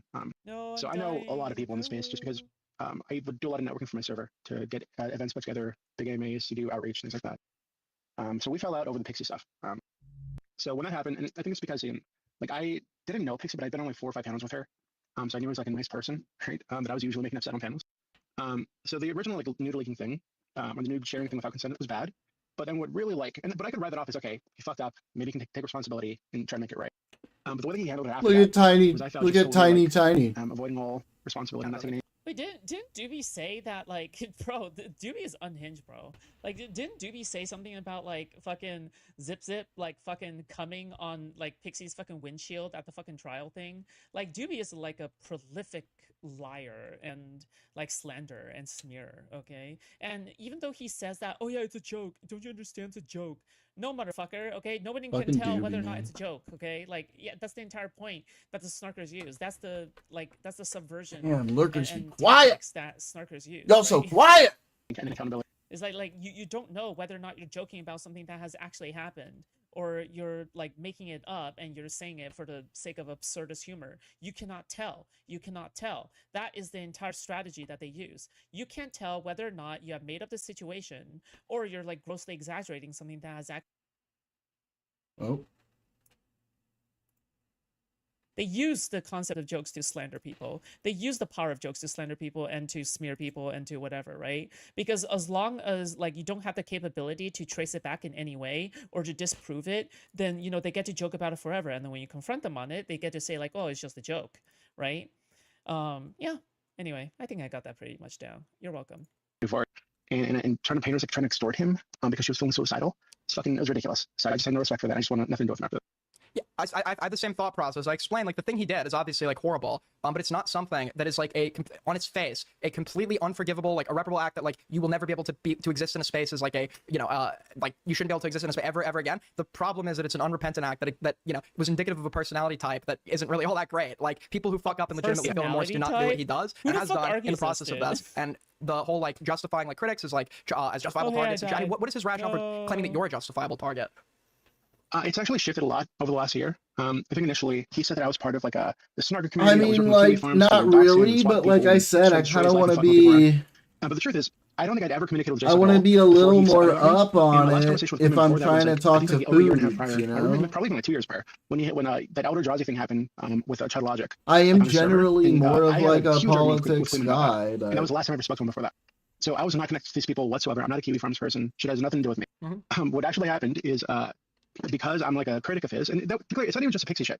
Like after that, he started, I think, trying to find something back to relevancy, right? Or and he would like make crazy statements, like you know, Trump, Republicans should be afraid to go outside.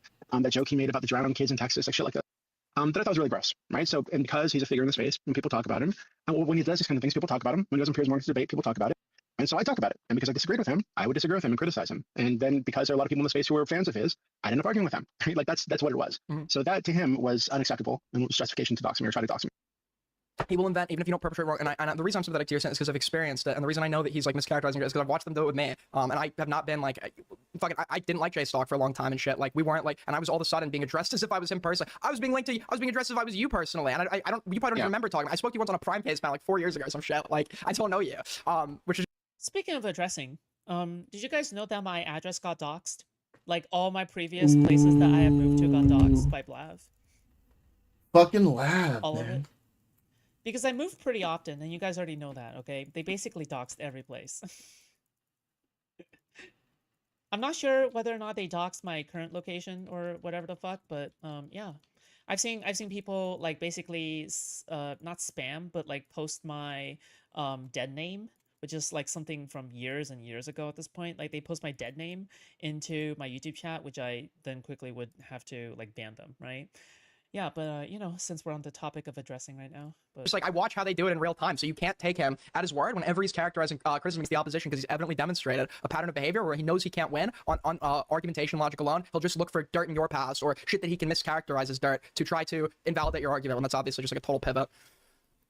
Yeah, I think and so I try to be sympathetic to him a little bit. I try to understand why he's behaving this way, and I really think that a lot of it is he has fans that will go into Discord servers like Quick Server, for example, and they will strike up conversations with me.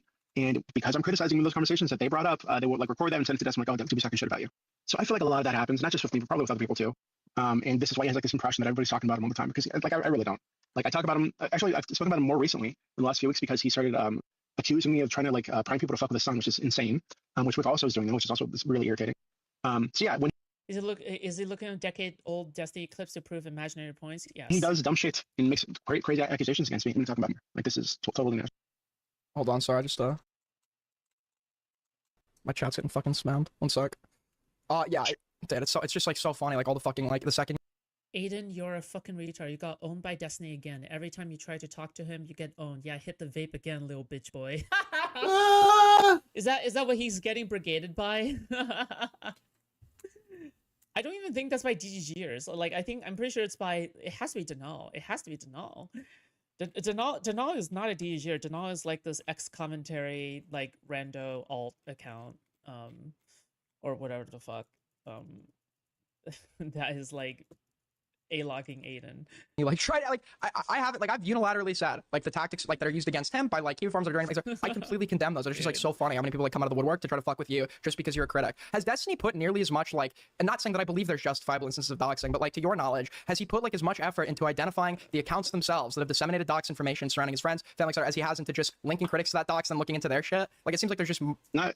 Not that I know, but I also don't know who's done that. Like, I'm not connected to that shit at all. I'm not a Kiwi Farms person. I don't hang around people who do doxing. Like, that's not. Yep, none of us. None of us are. None of us have been okay that I've watched in real. You can see people are spamming this chat Doobie as a PDF. Times he's just tried to find tenuous links so you could be justified as a target of bad acts that you don't utilize yourself, and he's coming up with some arbitrary. Yeah, it's kind of interesting, right? It's kind of interesting that you know, Aiden would, you know, talk to Doobie, right? Just kind of Reach out to Discord, sir. There's a good entry point chat with her. Like, hang out in your Discord right? general chat. Good stuff. Chat with our audience in the Discord. Which is why he has to lie. Makes it And it's just like it's honestly it's like sympathetic. What so I'm a little critical. My understanding is, and you can correct me if I'm wrong. You're probably obviously you're probably a debate bro, right? And I'm a bit of one myself. I used to be like hyper into like, you know, I'd be.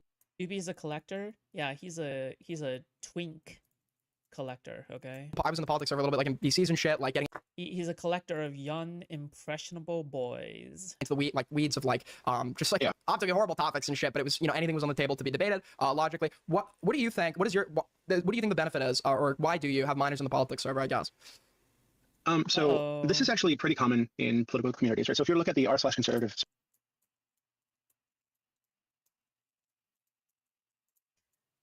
And is that supposed to be a good thing? Which has like, I think like 80,000 people in it. I think that's just the second biggest politics server if you don't count Destiny's, because not dumb because it's more like a streamer server. They allow minors in the server, and our server is not. We can do melting pot shit tonight or not? Is it maybe, yeah, most likely yes, but like, do you know how many things I have to finish? You know how many things I left like half finished? Yeah, okay, I'll do the melting pot shit. Yes, I will. Okay, but like, just know that yeah, we have so much. An NSFW server. People aren't posting porn in the chat, and if they are, they get their image terms taken or they get banned. It's not like this is a server where people come, hang out, and talk about philosophy, politics, culture, religion, whatever, right? So I don't really see a good reason to keep minors out of those discussions if they're interested in it. And obviously, we have protections in place to the best of our ability to ensure that they're not having inappropriate conversations. You know what's the ultimate protection? A condom. You know what's the second most ultimate protection? Not allowing minors into your Discord server. You're not posting inappropriate things. People aren't interacting with them inappropriately. Well, that's true. But you can only obviously moderate and responsible for what happens in the server. I guess from my end, like what I would raise an eyebrow is, it would be true that by identifying people as minors, which I understand is being done as like a, because I was given them, I'm not a minor, but I was given that role, and I didn't want to sound idea or anything, but when I joined, the only effect it had on me was like when I would join a VCers and there would be people that wouldn't engage or tell me to leave because something was being spoken about that wasn't, you know, can't be said around minors or whatever, which is the only reason I found out that I even had the role, right? But there could be like a criticism there in like identifying them in like this large server, because it gives people like a pool of minor. If anyone comes in with like malicious acts, it gives them like a pool that they could go and try to DM with the knowledge of their minors. But I guess under that rationale, why wouldn't they just go on like Twitter? So I will. Yeah. So let me like lay it out for you. So the reason we.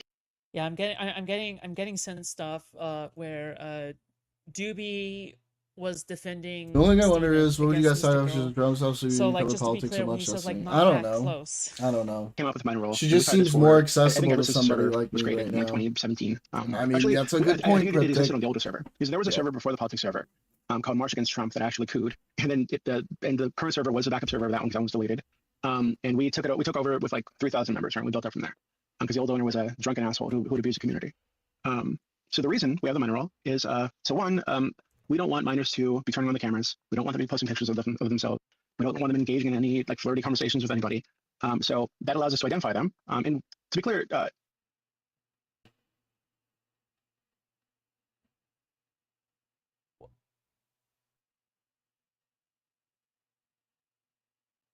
or you can just simply not allow them into the server? What? I think that there was maybe a point where we were like really harsh about it. Ron and we said, shooting okay, it well, quick, we have American the reason to think you're a minor, straight up her and moves you only so get rid of the role. blocked. And typically the good reason was you said it someone on the server at some point, and somebody heard you, or it was in chat or something. Fuck me, and you said you're 16, and you're saying you're 20, right? Then we're going to be suspicious. Like it used to be that we would want like a like a crop screenshot of an ID or something to show that showed your age. But we haven't done that in like years, I think. And right now, unless there's a good reason to leave the role on, we just take your word for it. So unless we like look at the logs and you were saying you're 16 like 2 weeks ago, if you say that you're 18, we'll just believe you're 18 because we're not going to force people to dox themselves. Yeah. But further, can we just like, further clarify? I feel like I went on a ramble there. So obviously it allows us to get minus perms or remove perms because we don't want to get on camera and shit. But also it allows other users to identify who the minors are so that they can keep an eye out for them and keep an eye out for people interacting. So you want to keep an eye on the minors? Okay, by the way, if they are this much trouble, why the fuck? Okay, if they are this much trouble, why the fuck are they there in the first place? Right? Like, cause it sounds like you have to go all the way.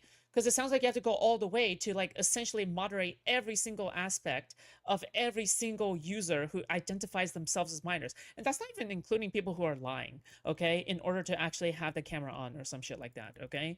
Just to be very clear, okay? You're gonna propose ceasefire that the Israel no longer only discussing reason, now like because Hezbollah there's refuses to agree no, to this there's no ceasefire. fucking way. So they that should you're gonna do be creating, like, this many a deal conditions together to fucking wipe essentially, out Hezbollah. like Lebanon filter doesn't out, want them. like who is a minor, who isn't a minor, unless you want some way to have access to them while at the same time retaining like plausible deniability, right? And in case you say that this is too conspiratorial, might I say this? Doobie himself has already admitted to taking screenshots of CSAM, okay? In addition, all right,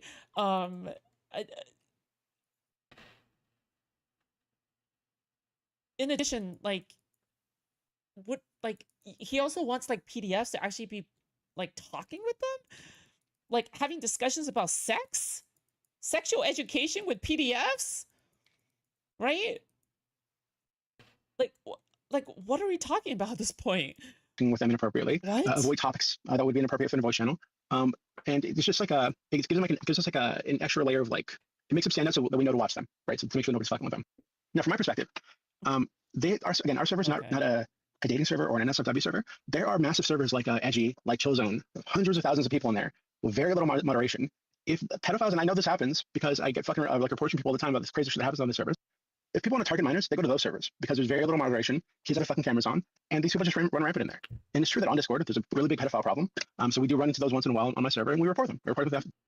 Wait, there's a really big PDF problem on your server? Like, did you just admit that? Because sometimes you guys get that? Is that what you just like confessed to? Right? Like, just notice he's not even hiding it. He's just like saying, yeah, we have massive PDF problems on our server. And like Aiden here is just like swallowing it up like doobies come. Like, what to the the police. fuck? We ban them from the server. We name and shame them so everybody knows who the fuck they are and what they've done. So it's like, it's just ridiculous. And to think that, to me anyway, that would be like it would be like a detriment to like for the protection of minors rather than a boon, because the alternative is we don't have them in the server at all, which I don't think is okay. I feel like we've been watching this part about the minors over and over again over the last you might be talking to somebody, and the reality is people hang out on Discord for hours a day. Sometimes they get flirty, sometimes sliding through shots down. I would want to have situations where that happens, and then later they find out. Let me switch things up a little bit. So it really is just to make sure that that kind of stuff happens less often. Okay. Yeah.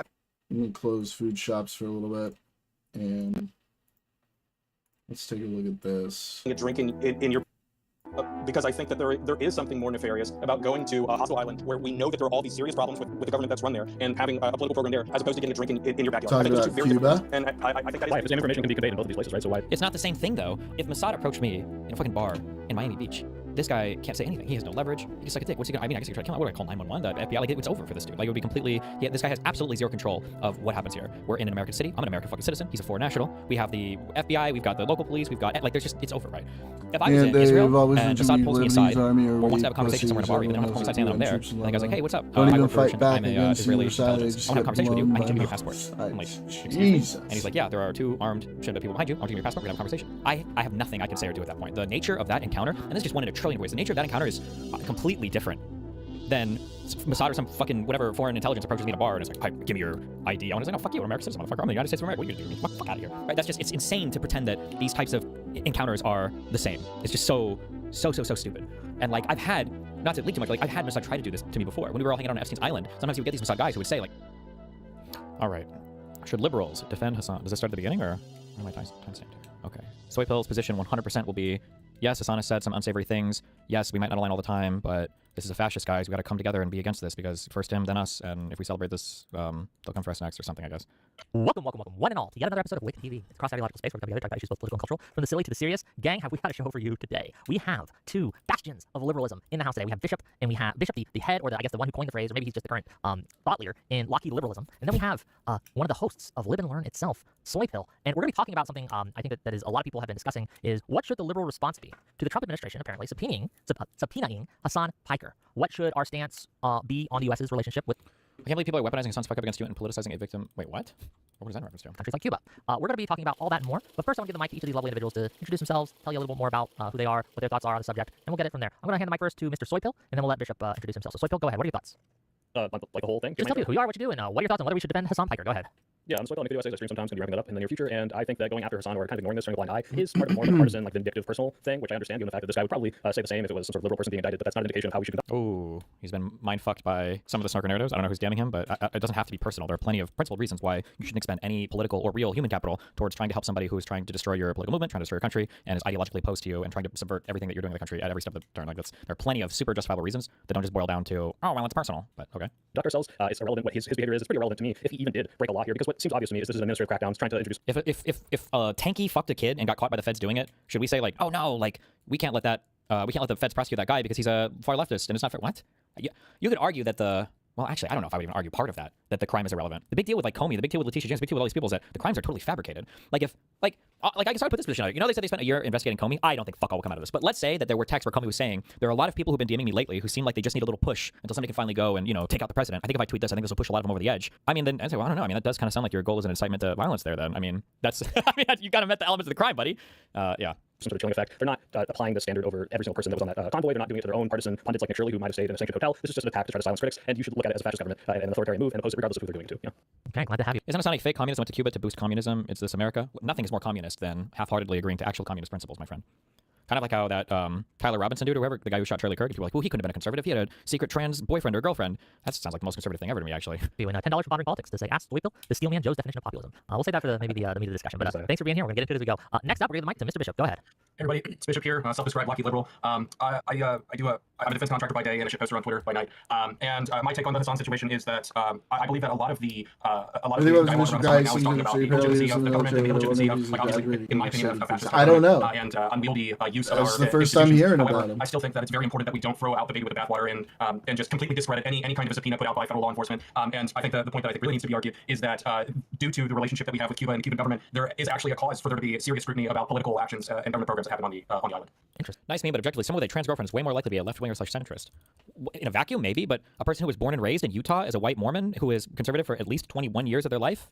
I don't know about that. I don't know the answer to that. It's definitely not enough that I would just instantly assume one way or the other. It's certainly not dispositive. The fact that he had a trans girlfriend means he was a radical left-winger. Interesting. Okay. And with that, I guess we'll get into it. Can you give us maybe elaborate a little bit more on that? Serious cause. Do we think that the subpoena may be legitimate? What are your thoughts on that? Go ahead. I think the question is what is legitimate and what is illegitimate. I believe that now in the year 2026, what we have across many different legal domains is we have a series of rules, regulations, and laws. And what we wind up having is situations where people will break a law, and then maybe they'll be pursued and said, okay, well, now we're going to hold you accountable. You did break the law. But the problem is that nobody is prosecuted for that law. And so I think one of the main ways people are looking at this is like, oh, well, maybe Hassan violated sanctions. But number one, we don't know if we agree with the sanctions in the first place. And number two, like what we're seeing with this Turning Point USA kid, it doesn't appear that the violations of these sanctions are being applied evenly. Therefore, it is targeted. And I think that there is certainly some truth. Is your position basically the same as with Vosh, i.e. if Hassan apologizes for all the fake shit he said and acknowledges that Dems are much better than Republicans to be willing to work with him? For Vosh, maybe. For Hassan, no. Hassan is not. Hassan is a subversive element trying to destroy really the entire United States, but like starting with the Democratic Party. Hassan is like a much more evil element than Vosh is, who's just, I don't know, ideologically a little retarded. He's not stupid. Vosh is not a stupid person, but like Hassan is far more intentional and like malicious in terms of how he operates than Vosh is. In the unequal application of those violations, it really brings me to think about the situation with Al Capone. And don't get me wrong, I do not think that Hassan is Al Capone. I want to be clear, Al Capone killed people. Hassan is just a streamer.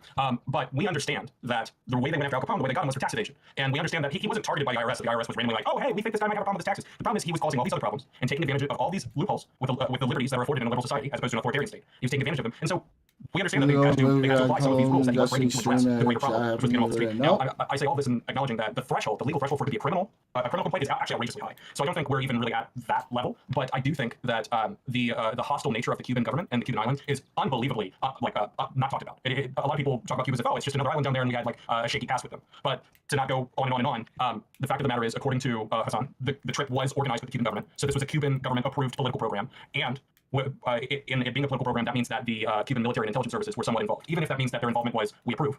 it means that they were involved. And I think it's way more serious than anybody's talking about right now. Yeah, so a few things. One, is that hyperbole? It feels like Hassan is just massively self-interested. No, I think he is way more. I've come to that realization over the past like year or two. Hassan is way more ideologically driven than I originally thought. Maybe he became more radicalized or something. But I think the big schism moment for me was seeing that he was actually willing to cut that Ethan Klein podcast, Leftovers, which was his only lifeline out into the main world outside of Twitch, and he cut it for ideological reasons. So I think that Hassan does operate in an intentionally subversive way to try to like undermine and take over the Democratic Party with the eventual goal, I guess, of the whatever the fuck to the United States. My understanding is not only did he approve this with the Cuban government, because no fucking shit, you have to let the government know before you take a giant ship full of 20 tons of supplies and drive it up to their border. So of course they let them know. He also went through OFAC, the Office of Foreign Assets Commission, or whatever that stands for. So he's went through the same government that is subpoenaing him right now. So the idea that this is like some Cuban coordinated back deal to subvert American interests is pretty ridiculous to me. The second thing is this subpoena isn't alleging a crime even. It's just, hey, let's go after you by looking into you, assuming that you did something bad, but we're not sure yet. Which is very clearly like, let's try to investigate this person to produce some sort of chilling effect. And third, you did this whole Al Capone thing. Well, what's the Al Capone equivalent that Hassan is doing right now? That is like, well, this guy's doing something illegal that we can't get him through, and it's a loophole, so let's go after him. The thing he's doing is talking shit about the government. He's shitting on Democrats, he's shitting on Trump, and you do not like that, and that's fine. I don't like some of the stuff he says. In fact, I don't like a lot of the stuff he says. But I would never say, and this is why we need to find some sort of legal loophole. So subpoena is not a charge. It's just they're just looking for evidence. It's part of like gathering evidence in a criminal investigation or in a civil case. That's normal.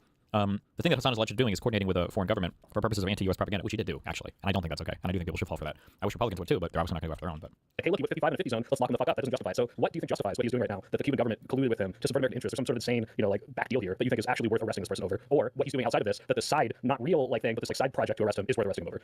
Well, let's start off with some round terms here. We're not talking about a legal loophole. A lot of people are using a lot of this loose language to talk around the issues. This is not a loophole. I went to Cuba personally, and when I went to Cuba, I kept a notebook with me, and I documented every single thing that I did because the legal permissions that I went to Cuba with, as Hassan noted, are very strict. And guess what? When I came back, I was questioned on it. This is not some legal loophole that somebody is, oh well, technically everybody's it's 55 and 50. This is actually very serious. And going to an island that is actively involved in military and intelligence operations is perhaps the most aggressive intelligence entity addressing the United States. Consistently houses Chinese and Russian intelligence facilities.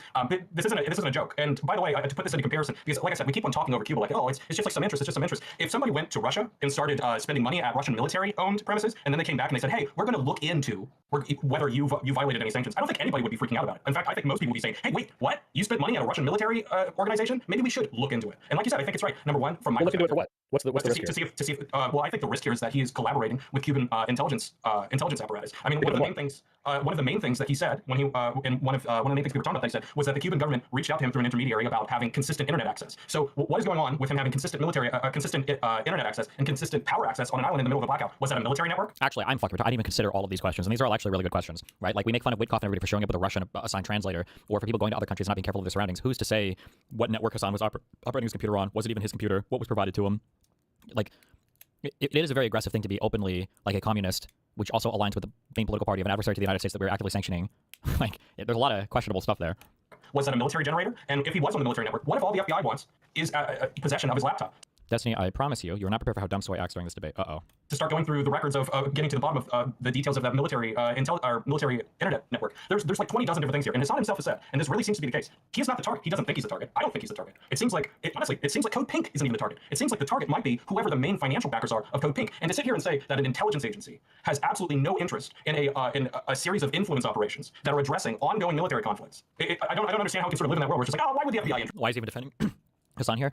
There are no strong liberal personalities that have their own network to defend themselves, so then there's no backstop on how far left you can go, and then a lot of like lib people, as a result of a lack of that backstop, end up being further left than especially online, than like the mainstream lib opinion is, and then all of these things kind of bleed into like everybody all the lib left people who are further left than the super center or far right lib left people end up just becoming massive commie defenders for, I don't know, for stupid reasons. That's the best I can think of. Be interested. Of course they're interested.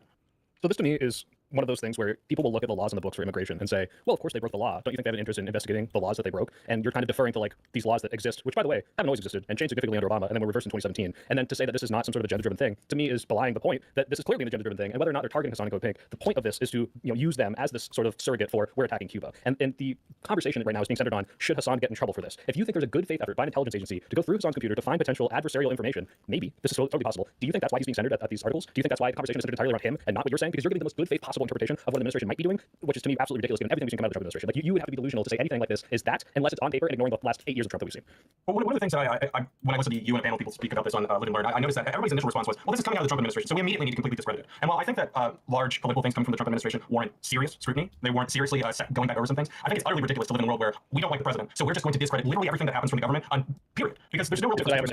I mean, that's essentially your argument. You said that I've got to be delusional to what information do you think that they'll get out of Hassan's laptop that they couldn't get for the entire military intelligence apparatus that they're already doing with spying, intercepting communications? Why do you think they're subpoenaing specifically Hassan and Code Pink? And why do you think these? Well, that's part of it. I mean, subpoenas and the DOJ and like the FBI are technically part of this, right? I mean, Okay. People are the ones being highlighted by Fox News, which, by the way, happened before Hassan or Code Pink have confirmed they even got a subpoena. So this is a sensationalized article to try to get ahead of something that might not even happen yet. Maybe it's going to happen, or maybe it never will happen. But let's say it will. This is meant to drum up hey, look at these left-wing people sentiment, clearly, right? Yeah, absolutely. Yeah, so one of the things that we're talking about here is like, is this politically targeted? And it reminds me about conversations when people talk about terrorism. Oh, well, it's such a political thing about what is terrorism and what isn't terrorism. Well, terrorism, by definition, is political. So of course it's political. So this dialogue about like, oh, well, the only reason they're targeting Hassan is because he went to Cuba, because there's a huge military confrontation with Cuba right now. It's like, yeah, that's how things work. When you no, that's not what I'm alleging. I'm alleging they're going after Hassan because he's a left-wing streamer, not because he went to Cuba, right? Nick Shirley went to Cuba. He went to a sanctioned hotel, and they're not subpoenaing him, to my knowledge. For sure, and I think it's very clear that they're not going after Nick Shirley because Nick Shirley is friendly to the regime. But they're not going after Hassan just because he's left-wing, because if they were, they'd be going after every single major left-wing commentator that came to Cuba. They're going after Hassan because he's connected, he's low-hanging fruit, he's connected to Code Pink, who has outrageously nefarious. Didn't go to Cuba. That's the whole reason they're able to have this excuse to go after them. They're going after people that went on the flotilla or the convoy that went to Cuba, and they're using that as an excuse. Obviously, it's not relevant that they went to Cuba, but this is what they're using as the like, oh, and this is why we're allowed to go after you, right? Just like your example with Al Capone, was like, well, you did this tax law, now we have an excuse to punish you, to make an example of you, right?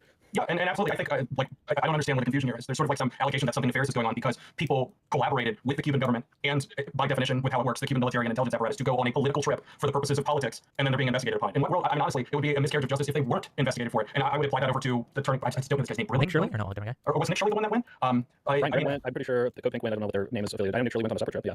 Yeah, isn't Nick Shirley the one that he was in the hotel and he was like, oh, the Cuban intelligence officers are following me and I have to hold myself up? I like left early or something. Maybe I didn't watch the video. It's the one who's mentally disabled. Yeah. Well, that's ever since Charlie Kirk, it's gotten really bad for that crowd.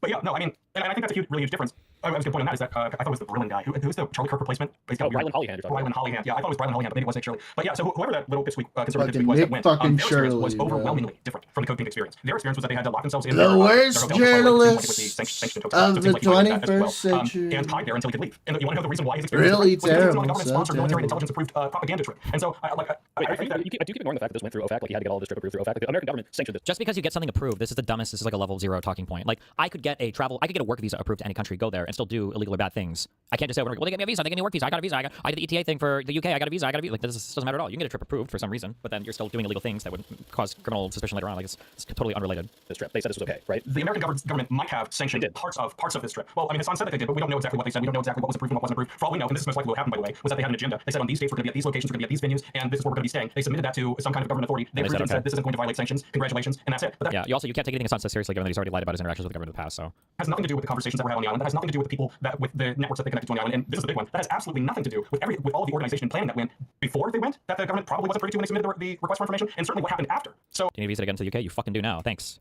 I mean, I really don't understand this. Like this idea that's like, oh well, I mean, like down to every single person that they talk to on the street, the U.S. government sanctioned this trip. That's just not the case. And here's the other thing: is that like this really cannot be stated enough. Cuban intelligence is outrageously sophisticated. It is outrageously active. It did not curb its actions after the fall of the Soviet Union. There's this great BBC article I have with an interview with the CIA agent. Listening to Soy Pill, you think Hassan is Mashiach, who is single-handedly holding back the U.S. from invading Cuba and coming to remove sin as the reason they're investigating. So the idea that we're going to have this Cuban government political program. I have no idea how true any of that is. On the island, and that the Cuban intelligence wouldn't get involved at all. It's strange. The main question is, how involved did they get? Like, was the extent of their involvement a cold approach on a couple of non-important, non-celebrity members there? Perhaps. Was there also an effort to establish a political program with the various political entities in that cohort? Most likely. And so that it's worth exploring. Okay, so my question is this. You're under the assumption that there could have been some sort of collusion, but the Cuban government that was not sanctioned by the American government, they want to investigate that to see if some sanctions were broken. The extent to which that would be harmful to the American project is very questionable to me, like what Hassan or Code Pink could have done that would so greatly subvert American interest. I'm not quite sure, but maybe you can explain that. This is, again, I think this is a little bit of a revealing. Like, well, I don't know, could commies or socialists really do anything bad in America? Even foreign communist government? Like, this is just like I feel like we grew up in the U.S. hearing so many... I feel like in the U.S. we grew up hearing that like the Nazis were super, super, super bad, but then also the commies were like pretty bad. And then you get older and it's like maybe some of the stuff about the commies was kind of propaganda. But then I think that like a lot of people get trapped there. It's like when you get, but if you actually dig into it, like commies were really fucking bad. It's really good that the West won the Cold War, that the First World prevailed and the Second World failed. I'm sorry, like that's just a fact. Not to say that everybody in the First World behaved perfectly at all points in time, and there were probably a great deal of bad things that people in the First World did. But like the Second World sucks shit. I'm sorry, that is what it is.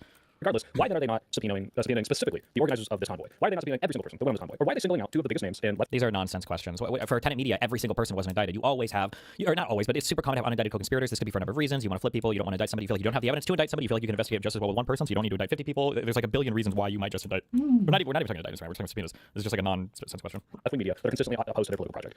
Sure. Yeah. So I think almost Jimbo, all of the Himbo, attendees I'm proud on of that it, trip right? fit into Hassan's headspace. I don't think there's like a lot. I could be wrong, but I believe that there are, let's just say, many other people on that trip that fit into Hassan's worldview and stuff. Like there's this like a female tanky girl that was on the trip, and there's like this female comedian that's like pretty left wing that was on the trip. There's certainly several other people, and so I think we should start number one with the idea that we don't know who all got the subpoenas. Perhaps the only salacious people that got subpoenas were Hassan Piker and Code Pink, and perhaps it actually goes farther than that. But I mean, my honest read on the situation is once again Hassan's read on the situation. I think because of Hassan's size, because of his connections, because of his how many like large, widespread political connections and political collaborations he has, he's probably involved with a lot of these different tentacles from this Code Pink backer that they're interested in. And I think it really is quite as simple as Hassan's read on it, is that they're fundamentally most interested in the in what is it? I think his name is Sam, the one of the large financial backers behind Code Pink. Code Pink does significantly more sketchy stuff than Hassan Piker ever does. I mean, my own statement on this was that I didn't think Hassan should even be scrutinized for the trip. I thought maybe he should be scrutinized for the China trip, but that this is most likely related to Code Pink's connections. And then lo and behold, because Hassan apparently doesn't speak to lawyers, he's on stream every night talking about all the different sketchy political organizations connected to this trip. So yeah, I think that was probably the entire intent. Okay. Wait, so can I ask a question on what real quick, actually, then I gotta get the super chats. I have a question for you. Yeah. All right. Well, my question is, do we agree that Hassan, or maybe Code Pink, but definitely Hassan, should not be punished at all for this? That, like, just requesting some information from him is completely the limits to which this administration should be going? You have no idea. What do you mean? All right. Like, it depends on what they find. How would you even set that limit right now? I completely agree with that. In fact, and this is, to add a little bit of levity here, one of the things that I consistently joke with people about people like Chattin who are like behind enemy lines with the Houthis and deep into the Russians, is I'm like, guess what? The CIA probably compromised that kid like 2.5 years ago. So like, the likelihood that this kid is ever going to go to prison for any of this, if it ever reached a point in which he's going to reach that place, they would take him once he came back home, they threaten him with 3 years and say, you're going to cooperate with us or your life is over. What up, neighbor? So no, I don't think that there's a world in which Hassan Piker will certainly face criminal. I don't even think he'll face the civil penalties. And I don't think that he should either. I think the best thing that the United States could hope from something like this is just getting information out of Hassan about what happened. Okay, and then the second question that we agree on is the reason he's being singled out from anyone else on this convoy is just because of how big he is, right? I mean, the short answer is yes. The long answer is at least this week, I think I'm enjoying it. So I'll see if I have the stamina to keep it up, but I think I might. Yeah. So many conversations. Well, sure, yeah. Sure. Okay. $5 from It's Vishy. Thank you for $5. I'm uncommitted on how I feel about this issue. I think it's on his side. I need to earn my vote. It's not on me to appease them. Thank you for $5. $2 Bad Horse. This is for the Wick TV Yummy Ramen Fund. I appreciate it. $2. We're gonna get it. $10 from Real Determinatus. The short answer is no. The long answer is maybe. If you genuinely can show contrition and willingness to back the Democrats, no matter how much of a corporate neoliberal Zionist they are. Thank you for the King. It's so fucking stupid. Who cares? He could be a little. It's not stupid. It's king shit. It's king shit. Democrats, no matter how much of a corporate neoliberal Zionist. God. Thank you for the $10. It's so fucking stupid. Who cares? He could be a little neo-Nazi. I'd be saying the same argument. Like, I don't care how anti-American they are. You shouldn't be punished and singled out by the American government for trying to do something that I think is completely legitimate, which is deliver aid to a country that's being nope, I fucked it like up. That was a brain rat talking. Damn. Hassan didn't. I'm sorry. Where was the aid Hassan delivered? Please stop. Okay. It's such a fucking cringe talking point. I'm curious. Maybe maybe this did happen and I just missed it. But was the soy pill this charitable towards every single person that was working for Tenet when Lauren Chen was indicted? Yeah, I should get on curious. Twitch. Like, I know. I just these need people to are just doing media. They fucking didn't know do anything. it. Like, there's nothing wrong with them. Oh, they're probably just being targeted by the Biden administration because Biden doesn't like the talking points of this conservative media. already. Right? Like, no. Just need to do I it. guess that brings me to my first question for you, Soypill, is a subpoena a punishment? If what Bishop is saying. A subpoena in and of itself is not a punishment. You're looking at it in the context of why the government is doing it, how this is being made into a story, and whether or not this has a chilling effect on people that are trying to do similar things, which is, hey, the government's going to start looking into you if you do anything like this, instead of, hey, they just said, look. Again, not dealing with the facts that are being presented. Anything What like year this. is this? It's not just people going to Cuba to do a humanitarian mission. It's a guy saying the Cuban government reached out to me. They hooked me up with a sick fucking hotel where I was one of the only people on the island who could be guaranteed 24/7 power and internet access. Like, it's just not at all. I don't know if we're engaging with the facts. 2000s, we have some general concerns about what might happen. These people are in trouble. In fact, they are more than welcome to do this anytime they want. We just want to make sure that nothing, collusion might happen. Like, even then, it might have some. You can see the way this is being implemented. It's going after these people, and that's what I have an issue with. It's not just we're just asking for information. It's why is the government, the Trump government, looking into me and my. That's how the government asks for information with subpoenas. That's what they do. What do you mean? Yeah, welcome. That's what a subpoena is. Doing where this was just some mission to deliver some food aid. Oh, it's because they want to appear as if they're cracking down on the crazy radical commie A mission to deliver some food aid. That wasn't all it was, though. They do commie propaganda. Like, we know, like, he said that, I don't know, whatever, that's just stupid. This was just some mission to deliver I some food aid. have the same number of views as you right now, roughly on Kick, but 150 on Twitch. Soypill. Bro! Why do you assume there's no possible way he broke a law? There's some smoke. Maybe there's fire. There hasn't been an investigation yet. I think there's a very good chance that he broke the law. Why am I so fucking small? Sandwich from the wrong vendor. That might technically be breaking the law. I'm getting similar numbers to guys like that on Kick. That makes me sad. You're right. I need to diversify. I need to diversify! A little red book from his Chinese-approved state-sponsored guide to take him to exact areas, or fuck, what else? He gave that speech in, was it in Doha? I don't know, here. In Qatar? 2007, nice. I don't know if he got paid for Not it. too far. He went nice. to, like, come on. Like, wow, there's no way that there's some larger foreign person that's ever funding any of Hassan's stuff, right? Who fucking cares? In the same way, who cares? It's only 55 and 50 zones. Oh, no. Crack down on these sorts of people. That's what I have an issue with. Not, this is like the 70s. The disparity by which is enforced clearly with an initial thing. It's pretty relevant to me. $10. Go ahead. Well, I was going to say, I think one of the biggest problems in the way that we're even trying to discuss this is that there's like Sydney. Let's just say a completely intentional, inaccurate way of describing what was going on there. Yes, Hassan Piker did not go to Cuba to deliver aid. Hassan Piker went to provide a show for his platform, which was political by nature. If it was just about aid, it would have been done entirely different. He would have spent the entire time talking about the political nature between the United States and Cuba's relations. He would have just talked about aid and all those things, and he would have intentionally kept it apolitical.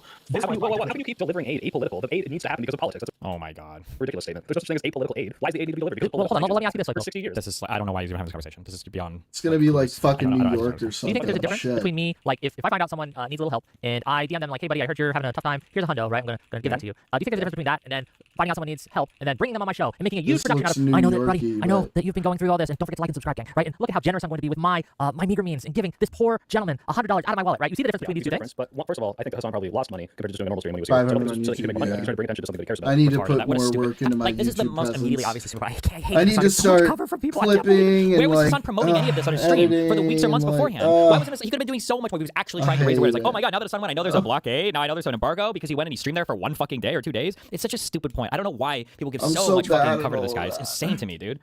And the idea that like, oh, it's bad for you to investigate and talk to your. All right, well, I see Sydney here, so I'm gonna guess Sydney, but I feel like why would this not be something that you talk about? Like, guys, I don't want to make this political. I just have to give you, but I'm not gonna tell you why. I'm just gonna go do it. Like that's fucking ridiculous. Okay. $10 from Real Determinatus, and then I got a couple questions for Bishop when he gets his stuff together. $10 from Real Determinatus.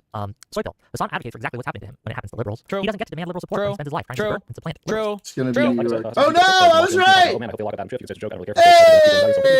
You would say like, oh good, the American government's going after Shirley if like Obama had done this, right? Take it off on Kick and Twitch, so what's helped is he's gotten active on the I don't know. There's no TikTok shortcut way through this. Like this is like again the dumbest possible argument ever. I just don't know I don't know how to get people through this one. Well, I can't let the way that they influence the way that I am. That's not true. That happens literally all the fucking time. If somebody is running towards your house with a firearm and they're like, I'm gonna kill you, you might shoot them first. Nobody would say, well, it's unprincipled for me to do anything. If they haven't shot at me, why would I shoot at them? That would be breaking my principle. Like you always adjust your actions based on how you perceive the other person will act with you. If there's a cat walking up to you on the street and the cat is like 5 pounds, I don't know how a normal fucking cat is, versus like a fucking lion or a cheetah, you're gonna treat these two things differently because you think they're gonna treat you differently. Like in every single part of our life, we're always responding to how we think that other people are acting. And this idea of like, well, if he's gonna be totally unprincipled, he's constantly trying to destroy my political party, he's constantly trying to destroy my country. Why would that change the way that I view him?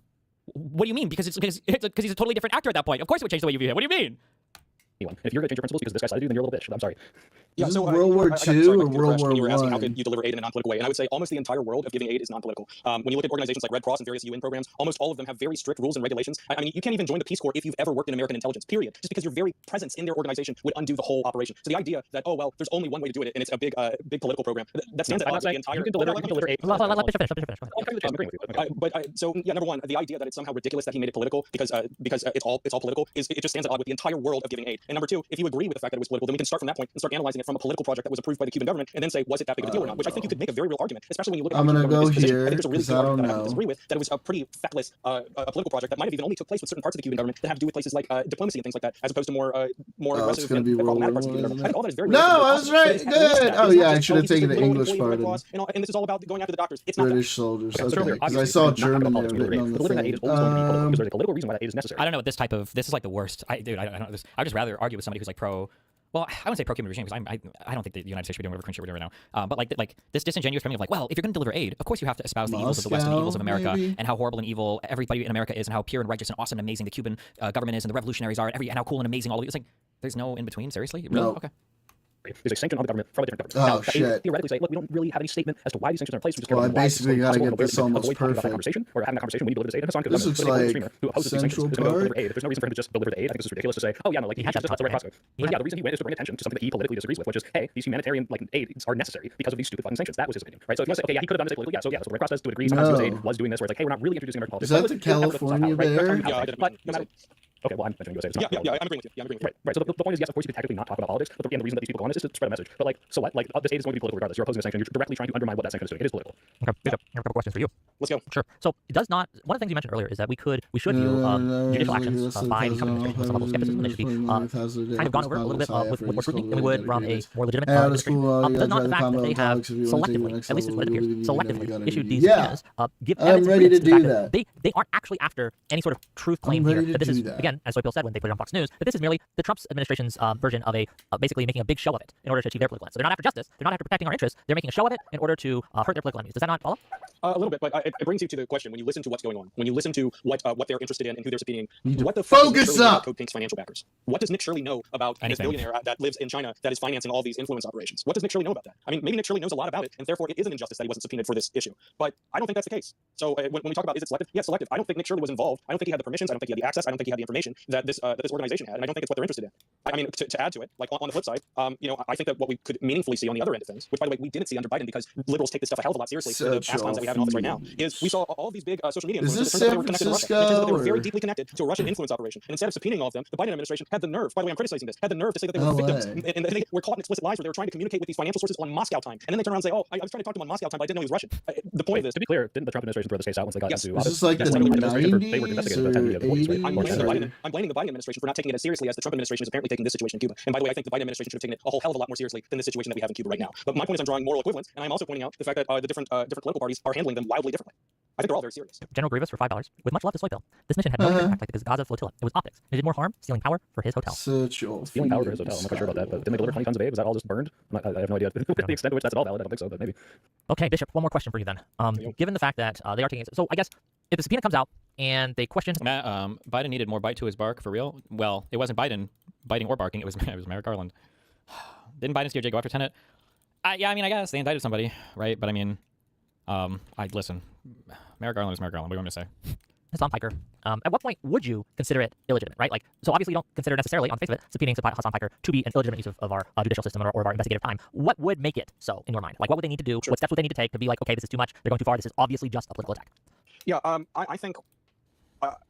To tell you the truth, I find it so hard to believe that something like that is even possible, even if it was something that they wanted to do. Because hold on, just to be clear, you find it so hard and impossible to believe that the Trump administration would use the judicial system in order to target their political enemies without care for the law? That's not what I'm saying. I mean, I don't think a very entertaining answer is if they murdered somebody and put the person's foot in Hassan's gym bag and then framed him for murder, that would be wrong. Like, yes, if they specifically trumped up something that he clearly didn't do and then charged him and like punished him for something that he clearly didn't do, that would be wrong. Oh, it was Los Angeles. Oh, well. Version I just trying to force out would look a lot more grave than that. What are the problems? Wait, let me ask then. Let's look at the stuff they have done. Do you think them going after Letitia James was legitimate, or do you think that was Trump? It was the A's. What was the charge? Like when they go after some of these like political opponents, and it's for like mortgage fraud, and it might actually be actual mortgage fraud. Don't get me wrong. I bet if you look into this, there might be some. There wasn't. It's not right. So do you think these are legitimate reasons to go after and try to prosecute them with the DOJ?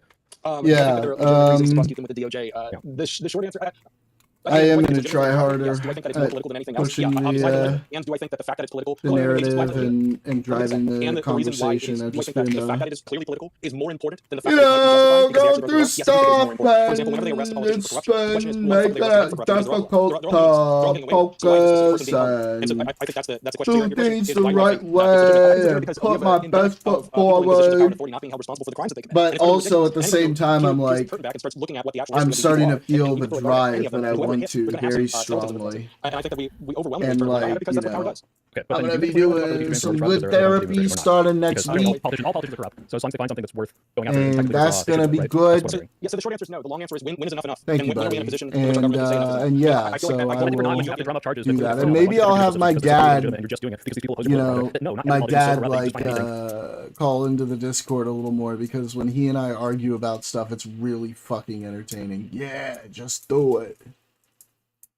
Because we bicker and argue, and it's a lot of fun. Oh, you can indict a ham sandwich, so it's okay. No, there's clearly things that people do that are against certain processes. But this idea that everyone is so evil that as long as you want to, you can definitely get a real, legitimate corruption charge on every single politician. It's just not true. There are people that are way worse and doing way more corrupt things that are so far beyond the pale of what we're used to, like Trump taking billions of dollars and using it to bail out January 6ers, right? That's so much more corruption. James maybe filed a mortgage. Yeah. Can I just ask you a question then, Soybill, right?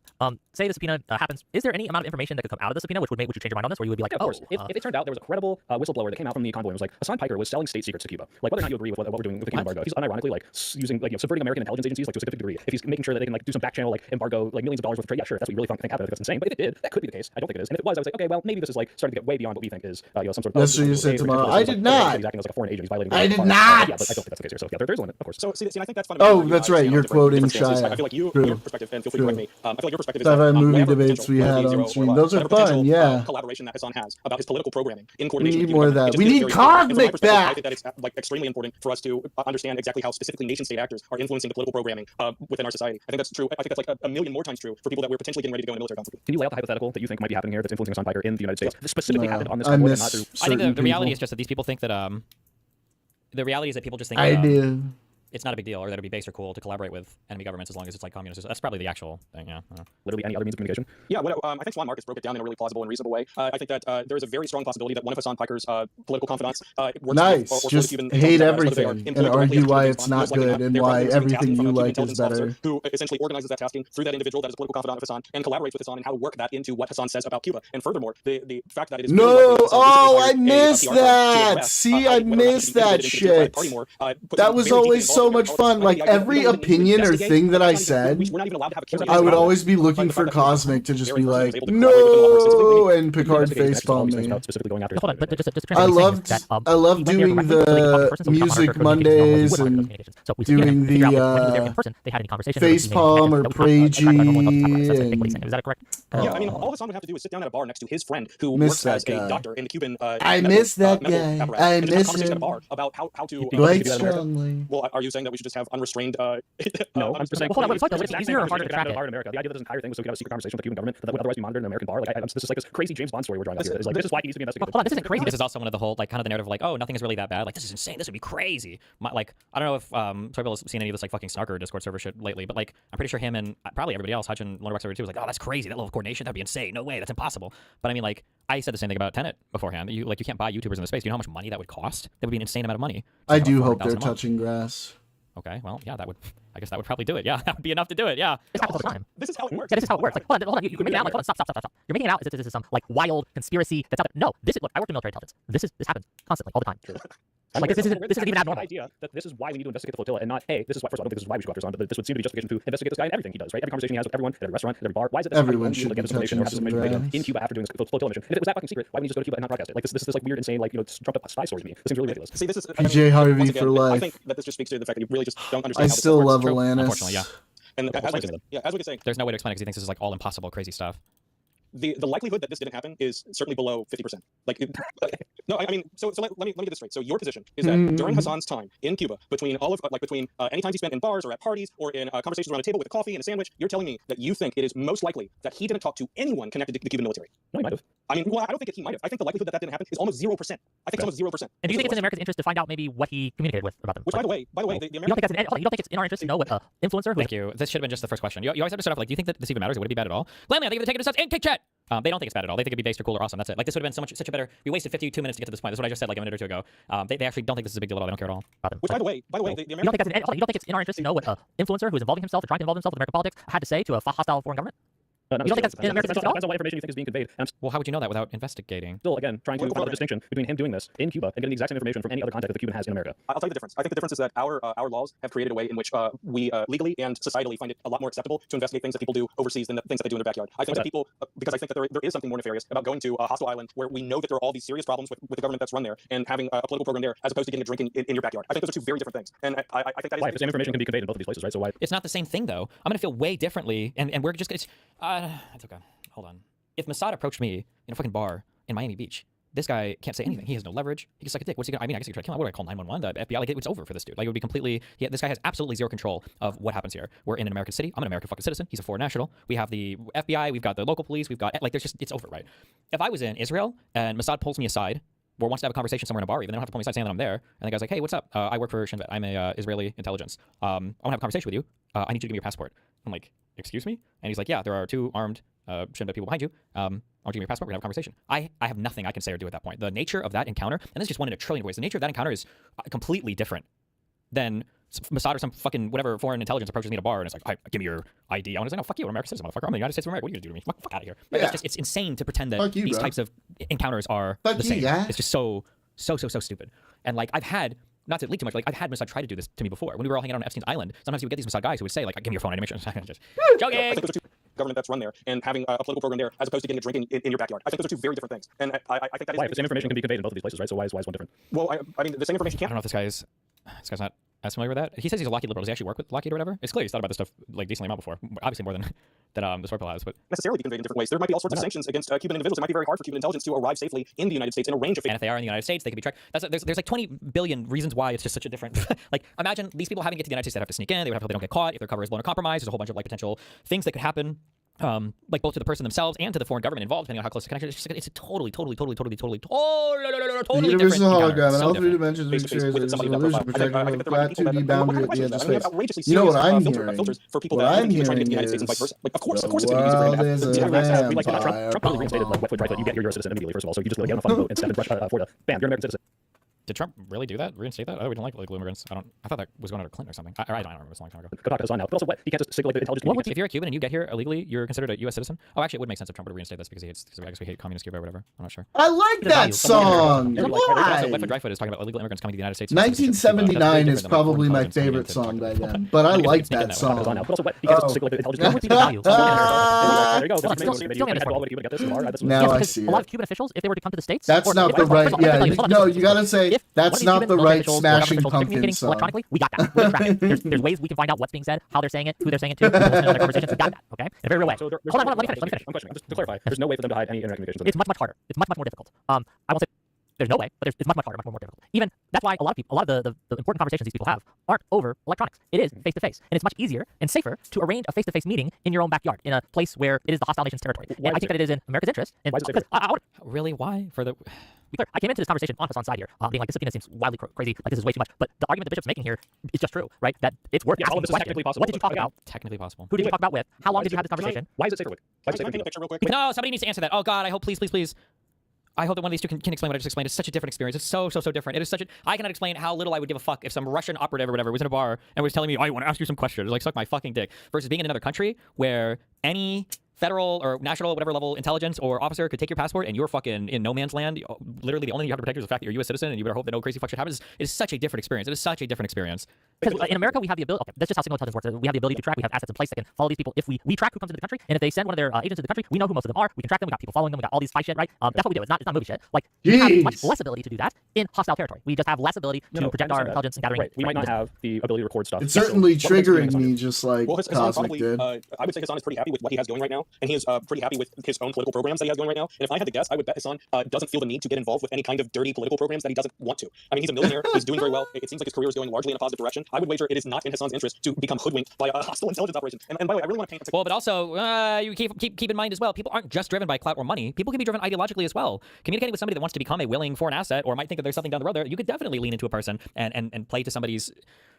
There's a whole fucking model for this. It could be their sympathies for a situation. It could be their personal, egotistical, narcissistic idea, or not narcissistic, but like egotistical ideas of how they want to see themselves in the world. There's a million different ways you can play that too. It doesn't have to be like we're forcing Hassan to become an asset or something. It could be he willingly wants to cooperate more, and they're giving him a better way to do it, and it's all on their home turf. They can control the information, the the intelligence, surveillance, recon, everything else. Like it's so much easier to do in your own backyard. He's a millionaire. He's doing very well. It seems like his career is going largely in a positive direction. I would wager it is not in Hassan's interest to become hoodwinked by a hostile intelligence operation. And by the way, I really want to paint a picture for you of just like a person that exists that might really explain to you what the So this is a person that certainly exists within Cuba, within probably all countries, but certainly Cuba. So there is a man in Cuba that is a doctor, and he has been trained in how to be a medical doctor. And on top of that, he was also trained within what we like to call medical intelligence. And medical intelligence is a specific application of medicine in which you are trained in how to use your position as a caregiver to use that authority over people into getting information out of them. A really good example of this is American Special Forces medics in Afghanistan, where they would be treating local farmers, and while they're treating their twisted ankle, they start saying, "Oh yeah, have you had the Taliban go through your backyard?" And typically the farmer would say, "Fuck no, I'm not telling you anything. They'll cut my head off." But because they're at a very weak position and they're being treated by somebody, they're going to be psychologically pressured into answering those questions. And so that man, as a doctor, he exists in Cuba, and he's been highly trained on this. He knows how to do it. It's his entire job. And there's many of these guys, and a lot of them are on head charts. They're on little documents and little files, and on those head charts, they're in sanctions lists. And when they fly to the United States of America, either one, they're denied entry because they're official intelligence officers, or two, when they arrive in the country, they immediately fall under surveillance. And so and then we land the plane, and so we were scared of Hassan learning secret ankle twisting techniques to get out of Americans. What was the issue? This is just not a serious conversation. This person just doesn't think that Pill just doesn't think this is a big deal or anything could ever happen. And even if it was happening, it wouldn't be a big deal. So. Once again, I don't think that you're even trying to like honestly engage with He's not, yeah. the nature. I have no idea where you're going with this point. I'm getting distracted. Well, you're like really concerned about like why on earth would spies be more active in their homeland as opposed to the hostile territory of the United States? Yeah, that's the problem. I'm saying, what information could you possibly be giving to Hassan Piker? Just to the hostile territory of the United States. Yeah, that's the problem. I'm saying, what information could you possibly be giving to Hassan Piker in Cuba that you couldn't get in America? Not, of course, it's easier to have these. What political programming? I mean, very specific. Like a pro-Cuba narrative. Do you think you already have that? Very specific. It could be how to message on something. Imagine if they gave him some heads up. I don't know, bro. I haven't thought this far down the line. I have thought a lot about foreign nation shit because just for things I'm thinking about fucking in Israel. If some Mossad fucker wants to, I don't know. I've thought about it a little bit about it, but not that much. But like even without knowing anything firsthand about this, you could imagine a million different things. What if Cuba had captured some U.S. soldier or captured somebody? There was some intelligence or something that they knew that wasn't public information yet that they gave Hassan heads up on first, right? What if Hassan staked out, the United States of America lost some plane here, some F-35 that we captured. What if Hassan knew that in advance and was able to craft some stream or some narrative around the idea that the United States is probably shipping, our own weapons to Cuba to help people and blah, blah, blah, blah, blah. And then imagine it came out that the Cuban government announced in 2 months we actually do have an F-35 and the U.S. gave it to us, right? Well, Hassan just got a whole fucking boost of credibility there. How the fuck did he know that? Holy shit, that was a really good call by Hassan. Maybe he's right. Maybe the U.S. government is corrupt. There's like one of a trillion different potential political programs that could be given to him. And the fact that Hassan has already said he's sympathetic to the Cuban government, the fact that Hassan already hates the Western world and Western governments, the fact that Hassan has said that the government reached out directly to, like all of these things are, this isn't even like a unbelievable beyond the realm of possible thought. This is just like such an obvious thing that could happen. Political, very specific people to talk to, topics to talk to, and targets to hit at specific times for the purposes of intelligence. I mean, what if they were trying to get information out of him? What if they were trying to get information out of him regarding other programs that he's on? What do you mean, like what? What is what do you think? Your lack of imagination isn't no, I don't lack imagination, but it's not like these people just don't like, and to some extent, I also love these people too because like we're just so Western and we're just so in the U.S. and like we're so insulated from everything else in the rest of the world. Sometimes I wish these people just go to Europe, even Western Europe, and you can see how much more ambitious Russia is there with their programming of foreign politicians. They're just a little bit more channels. Or you can go even further east. You can live in Georgia for a bit and talk to those people. You can go to Ukraine and you can talk to those people. You can go to Moldova and talk to those people who are missing a slice of their country. This idea like, oh, come on, foreign people doing things like the United States. What? No way, right? And you can see this too in the way that they talk about like Israel, Palestine. Like, oh my God, Jews being a minority. Come on. What do you want to? No way, right? This idea like, oh, go to Moldova and talk to those people who still are missing a slice of their country. This idea like, oh, those programming. even Western Europe, and you can see how much more ambitious Russia is there with their program foreign politicians, because they're just or you go even further east. You can live in Georgia for a bit and talk to those people. You can go to Ukraine and you can talk to those people. You can go to Moldova and talk to those people who still are missing a slice of their country. This idea, like, oh, come on, foreign people doing things on the United States. What? No way, right? Or you can see this too, whether they talk about like Israel, Palestine. Oh my God, Jews being a minority. Come on, what do you want an ethno state? Isn't that just racism? Like, it's just like unfathomable that there could be anything harmful happening ever. Which again.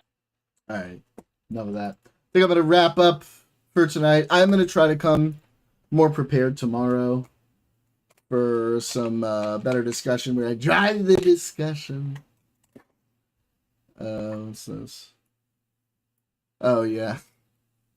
Aren't you Patrick Starr? Yep. And this is your ID? Yep. I found this ID in this wallet. And maybe I'll get myself started on late Twitch as well. To me. Then take it. It's not my wallet. Oh, I mean, Angry Beavers is pretty great. But, yeah, guys. It's been fun. Ripperino and shit, because I don't know the thing, but it's on my shirt. I love all you guys. Even the lurkers who are watching. You're all amazing. Thank you for supporting me. It means the most. I'll see you guys tomorrow. Everybody have a beautiful time.